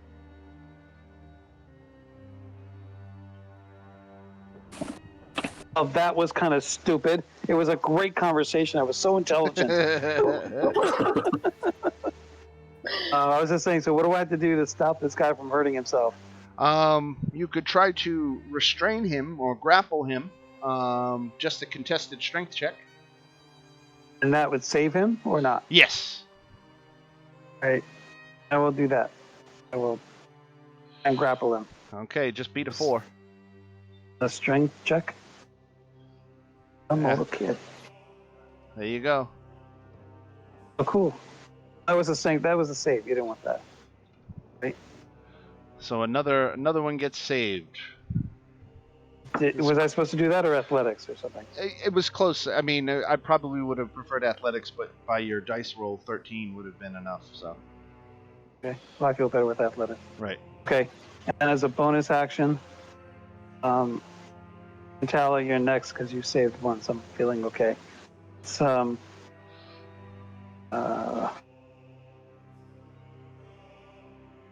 Is it Keelan's? No, it's healing word, Shanta Jove. I'm worried about her. Healing word on Chove, 6 points. Tala, you're next. All right, Velmo.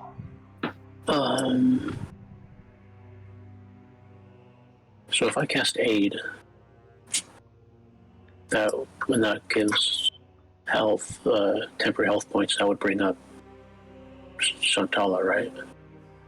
I think so. I think that's how it works. Yeah, because also it's not temperate. Well, your HP max actually goes up with aid. Yeah. So, Chove, Shantala, and Space Bear. All heal for 10, and their max goes up by 10. Yeah, for 8 hours. Oh, cool. Oh, so now I really don't know how to.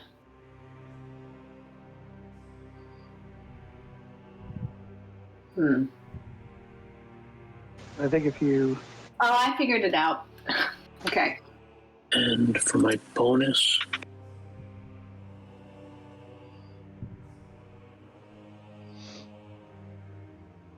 I really don't have anything. So that's it.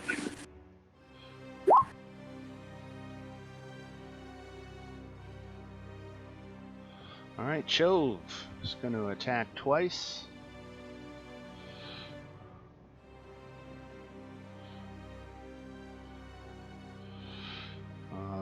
I believe she needs armor class 13 to hit a lumberjack. She does, so she only hits once for 3 points of damage. Lousy.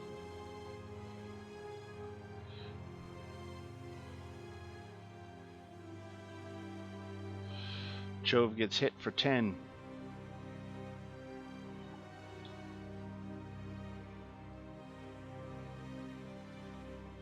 Space Bear gets hit for 5. Much for the 10 I gave her, huh? And what you got, Space Bear? I'll non-lethal the guy just north of me with the dagger again. You out of spell slots, or? Well, I don't want to actually kill them, so I don't want to use real spells. I wouldn't worry about that. You can you can declare anything non-lethal damage. Oh, even spells? Yeah. Okay. Well, non-lethal Eldritch Blasts then. They're at disadvantage because you're melee, right? That's true. Right. So that's 1. 17 hits. And then this is the second one. 22 hits. Okay. So we'll take the damage from the ones that actually hit. 10. Yep. And 22 and 8. So 18 points of damage. Yep. All right. Silas, are you with us? No silence from Silas. Silas. Silas runs from D&D Beyond. Silas has 40 points of lay on hands. Lay on hands. As an action, you can touch a creature. So would Silas use his action to lay on hands Shantala? Or would he use his action to hit? What do you think? Well, I'm already conscious now because I have got 10 hit points. So he'd probably hit. That's right, Valmo gave you 10 hit points. Yeah. All right. He would hit then. Let's take it with the Sun Sword. 2 hits. For 31 damage. Oh, they're that Not beefy. dead yet? Nope. Lumberjack against Chove. Hits for 9. Chove is Oh, down no. to 3 hit points. Oh No. no. Fancy. Is Shove here? No, I've been playing Chove weekly, but I've been trying. Alright, I'm gonna mantle of inspiration. Shove. And that gives her 8 temporary hit points. Tomorrow night, Correct. And allows her to move. Classic at Madison Correct. Square And me. Garden. And Shantala. Okay. And Excellent. Valmo? Classic doubleheader for Space Bear, I meant spell. Space Bear. Space Bear, Chove, Shantala. And I'm just gonna kinda run this way. 3 minutes. I feel like that's fair enough. All right.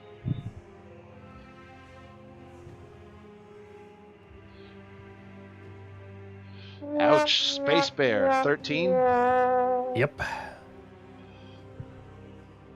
Getting pretty low, huh? They're small amounts at least. Right. All right. 3 possible targets. Going at Chove, of course. Hits for 7. Not cool, man. There go 7 of her 8 temporary hit points. Not cool, Shantala. man. Oh, right. So we're trying not to kill these people who are attacking us? Yeah, and that's as simple as saying, I don't want to kill them, that's all. But I do. Well, then you're justified, because it's self-defense. No one would ever blame you. So, there's just so many to choose from. I guess I'm going to go for... So this one probably has very few hit points. This one here. Yes. So I would like to knock him, her, it unconscious. We'll say it's a lady lumberjack, because, equality.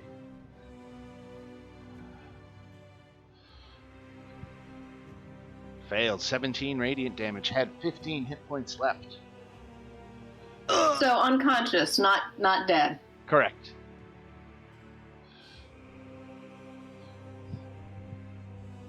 But glad to have her out of the picture. You are at 12 of 15.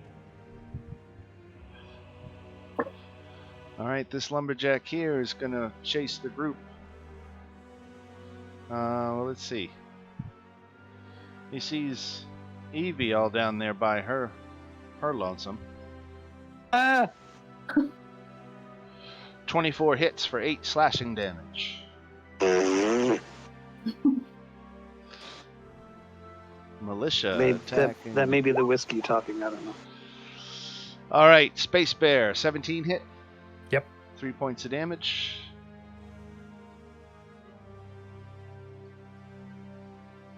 Evie. I didn't like that. Not at all.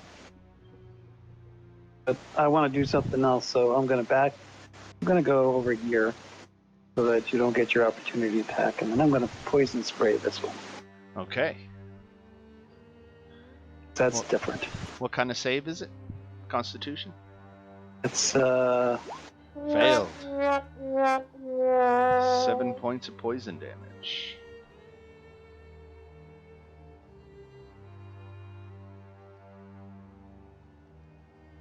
and he slaps the one next to him just for fun. It's to her, sorry. She does identify as a she. All right, Valmo.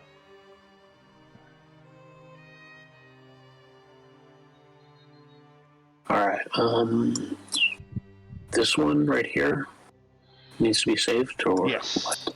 Yes. So what? So I'm gonna move down there, and what do I have to do to save her? You can either provide some healing magic, or you could try to grapple them, restrain them,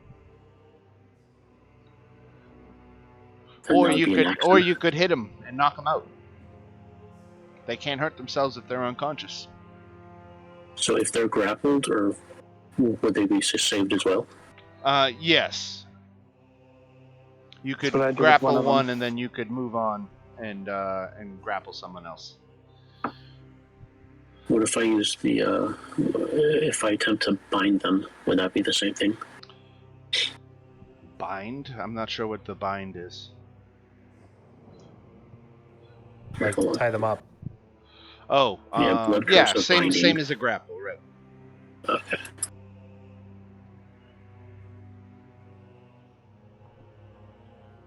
So I'm gonna. Just got to beat a 5. For this one, just attack them. I don't have to beat a 5. For a grapple, if you do an athletics, you do 5. Oh, okay, for an athletics, yeah. That's done. All right, excellent. Yeah, I'm like, I don't think you can fail that. Yeah, Save. with my plus 10. Plus And 10, then- yeah. For my bonus, I want to use. Can I use Blood Curse of the Binding?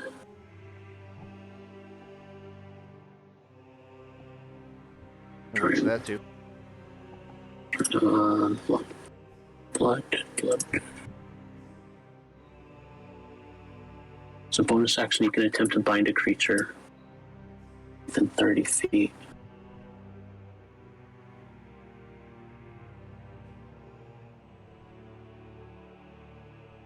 And it drops their. Actually, I think that's too far away. It drops their speed to 0. So, but if they're bound, would that save them as well? No, I'm going to say it takes an action. Okay. Yeah. So that wouldn't work. Right. Then for my bonus still, I'm gonna use blood healing word on whoever just has the least amount of health. Which is Shantala or Chove. The Chove's got 3 hit points right now? 4? Well, that would be chill. I've got 18. So there's 6 more for Chove. All right. Okay. Chove is going to run to be next to her buddy Shantala and is going to start using his bow and arrows.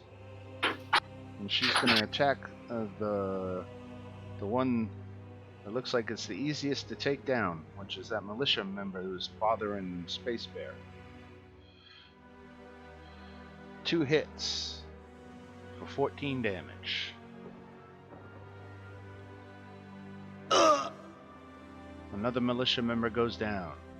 That is 8, 11, 12, 13, 14. You are at 14 of 15 needed.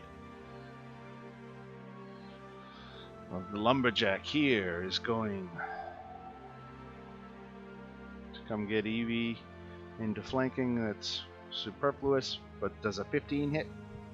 It does not. He slaps them back of the head. Space Bear, does a 19 hit? Yeah, it does. 8. 8. 8. Got it. And you get to go. All right, I'll Eldritch Blast the one below me. 4 points and 10 points. 14, all right. A disadvantage, though, right? All right. It was. All right, so that was 1 attack, so it hit.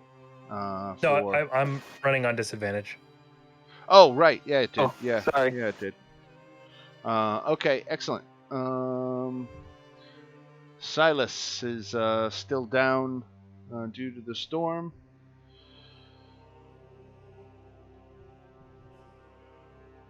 Let's see here. Silas is going to get this guy into flanking so he can attack at advantage with his Sun Sword twice. 2 hits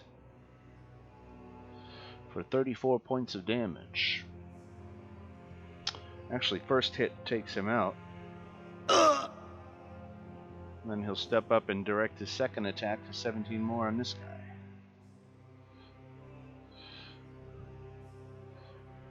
That's 15, right? This lumberjack comes and gets him in flanking. Misses him. Isn't that 15 of them, though? I see what you're saying. 4, 10, 12, 13, 14, 15. Right. Okay, excellent. So that is enough. So let me go ahead and give you your experience, what you earned for this. You worked your way through the crowd and thinned it down enough that things are calming down. The lumberjacks, there were 4 of them at 450 each. So let's do 4 times 450, 1800. The militia members, you got 8 of them at 25 apiece. So that's 200, right? Yes. And then the commoners you saved were 25 apiece, so there's 75 of them. So 2,075 divided by 7 is 300 each.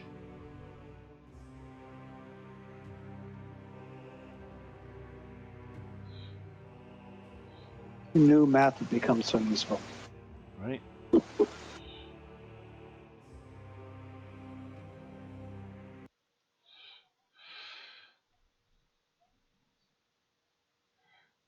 So the remaining villagers begin to snap out of their compulsions. One of the surviving militia reports that they spotted a great hulking figure riding away in the moonlight just before the compulsion took hold, and points you in the direction that he saw this mysterious rider. Which direction was that? It was heading to the south. Like this way south? Right. Out of town. Out of town. Are we after Omu? Do we want to find the Esme? Well, we don't know where either of them is. Oh, the hulking figure is probably Omu. Just left town, so we know which way they went. Maybe Omu knows where Esme is. But Ooh. yes, but can we catch up with him? I mean, that was when did that happen? How long ago? Less than an hour ago. Well, And it's between us dark. flying, And some of us are not feeling very well, but it feels like we should go.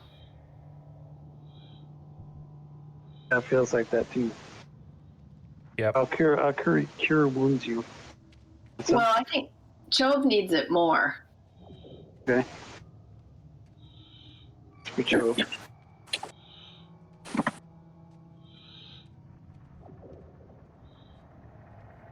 It's not a lot, but it's some.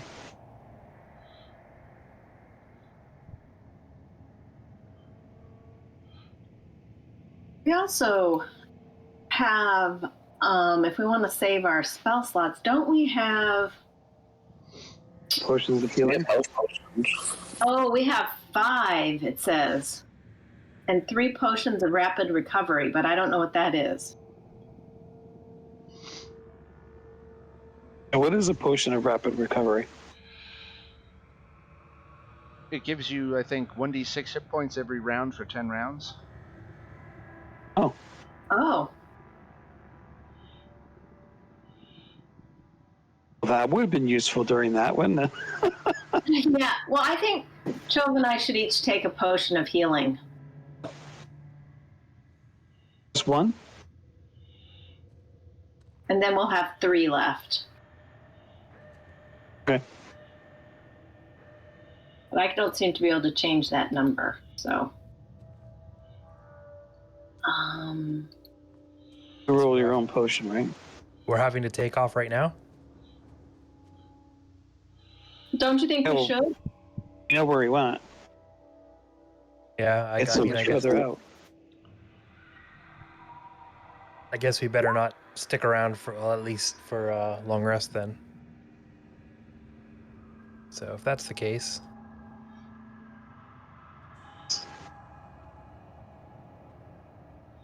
Uomu. So you want to get on his trail right away? Yeah, but give Chove a healing potion.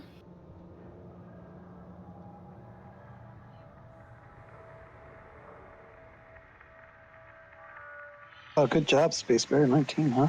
yeah, not bad. Well, that was a greater healing potion.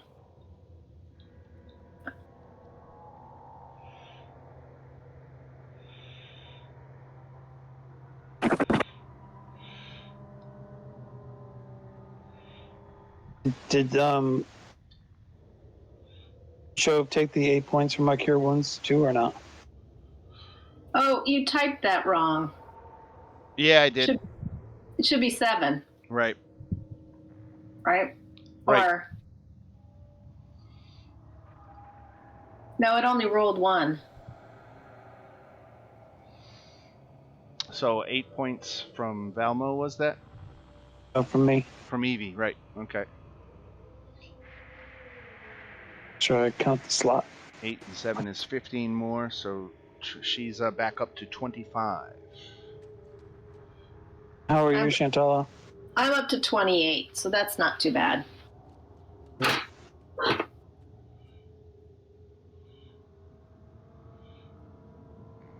Okay, shall we go after Omu? I think if we don't, we're not going to ever find him. Yeah. I think that's true. Okay. Omu be there. So it looks like Omu stole one of the larger draft horses from a farm on the village outskirts, and then headed toward the edge of the quivering forest. To make matters worse, one of the village children who normally tends the animal is not accounted for and may be following the stolen horse or has been taken captive. Well, Evie doesn't like that.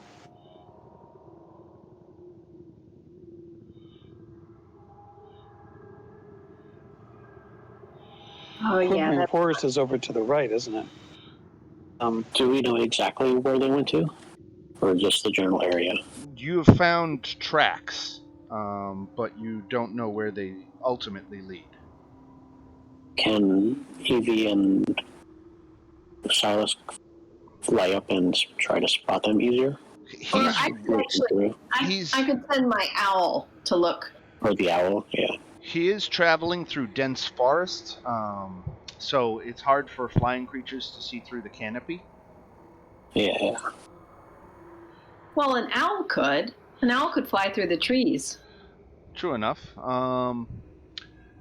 But it just to get high enough to see, where he might be off in the distance wouldn't work. It would allow him to follow the tracks still, and to get a good sight of distance ahead, but it wouldn't necessarily tell you the destination. No. Right.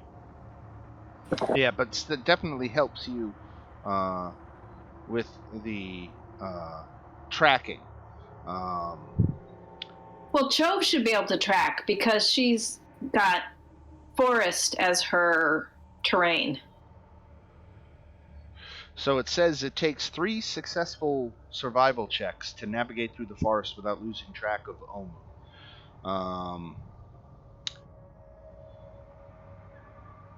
Yeah, well, does she have like advantage on that since it's her land or? Sure. I think there's something like that in play. I'm pretty sure of that. I forget what the power is, but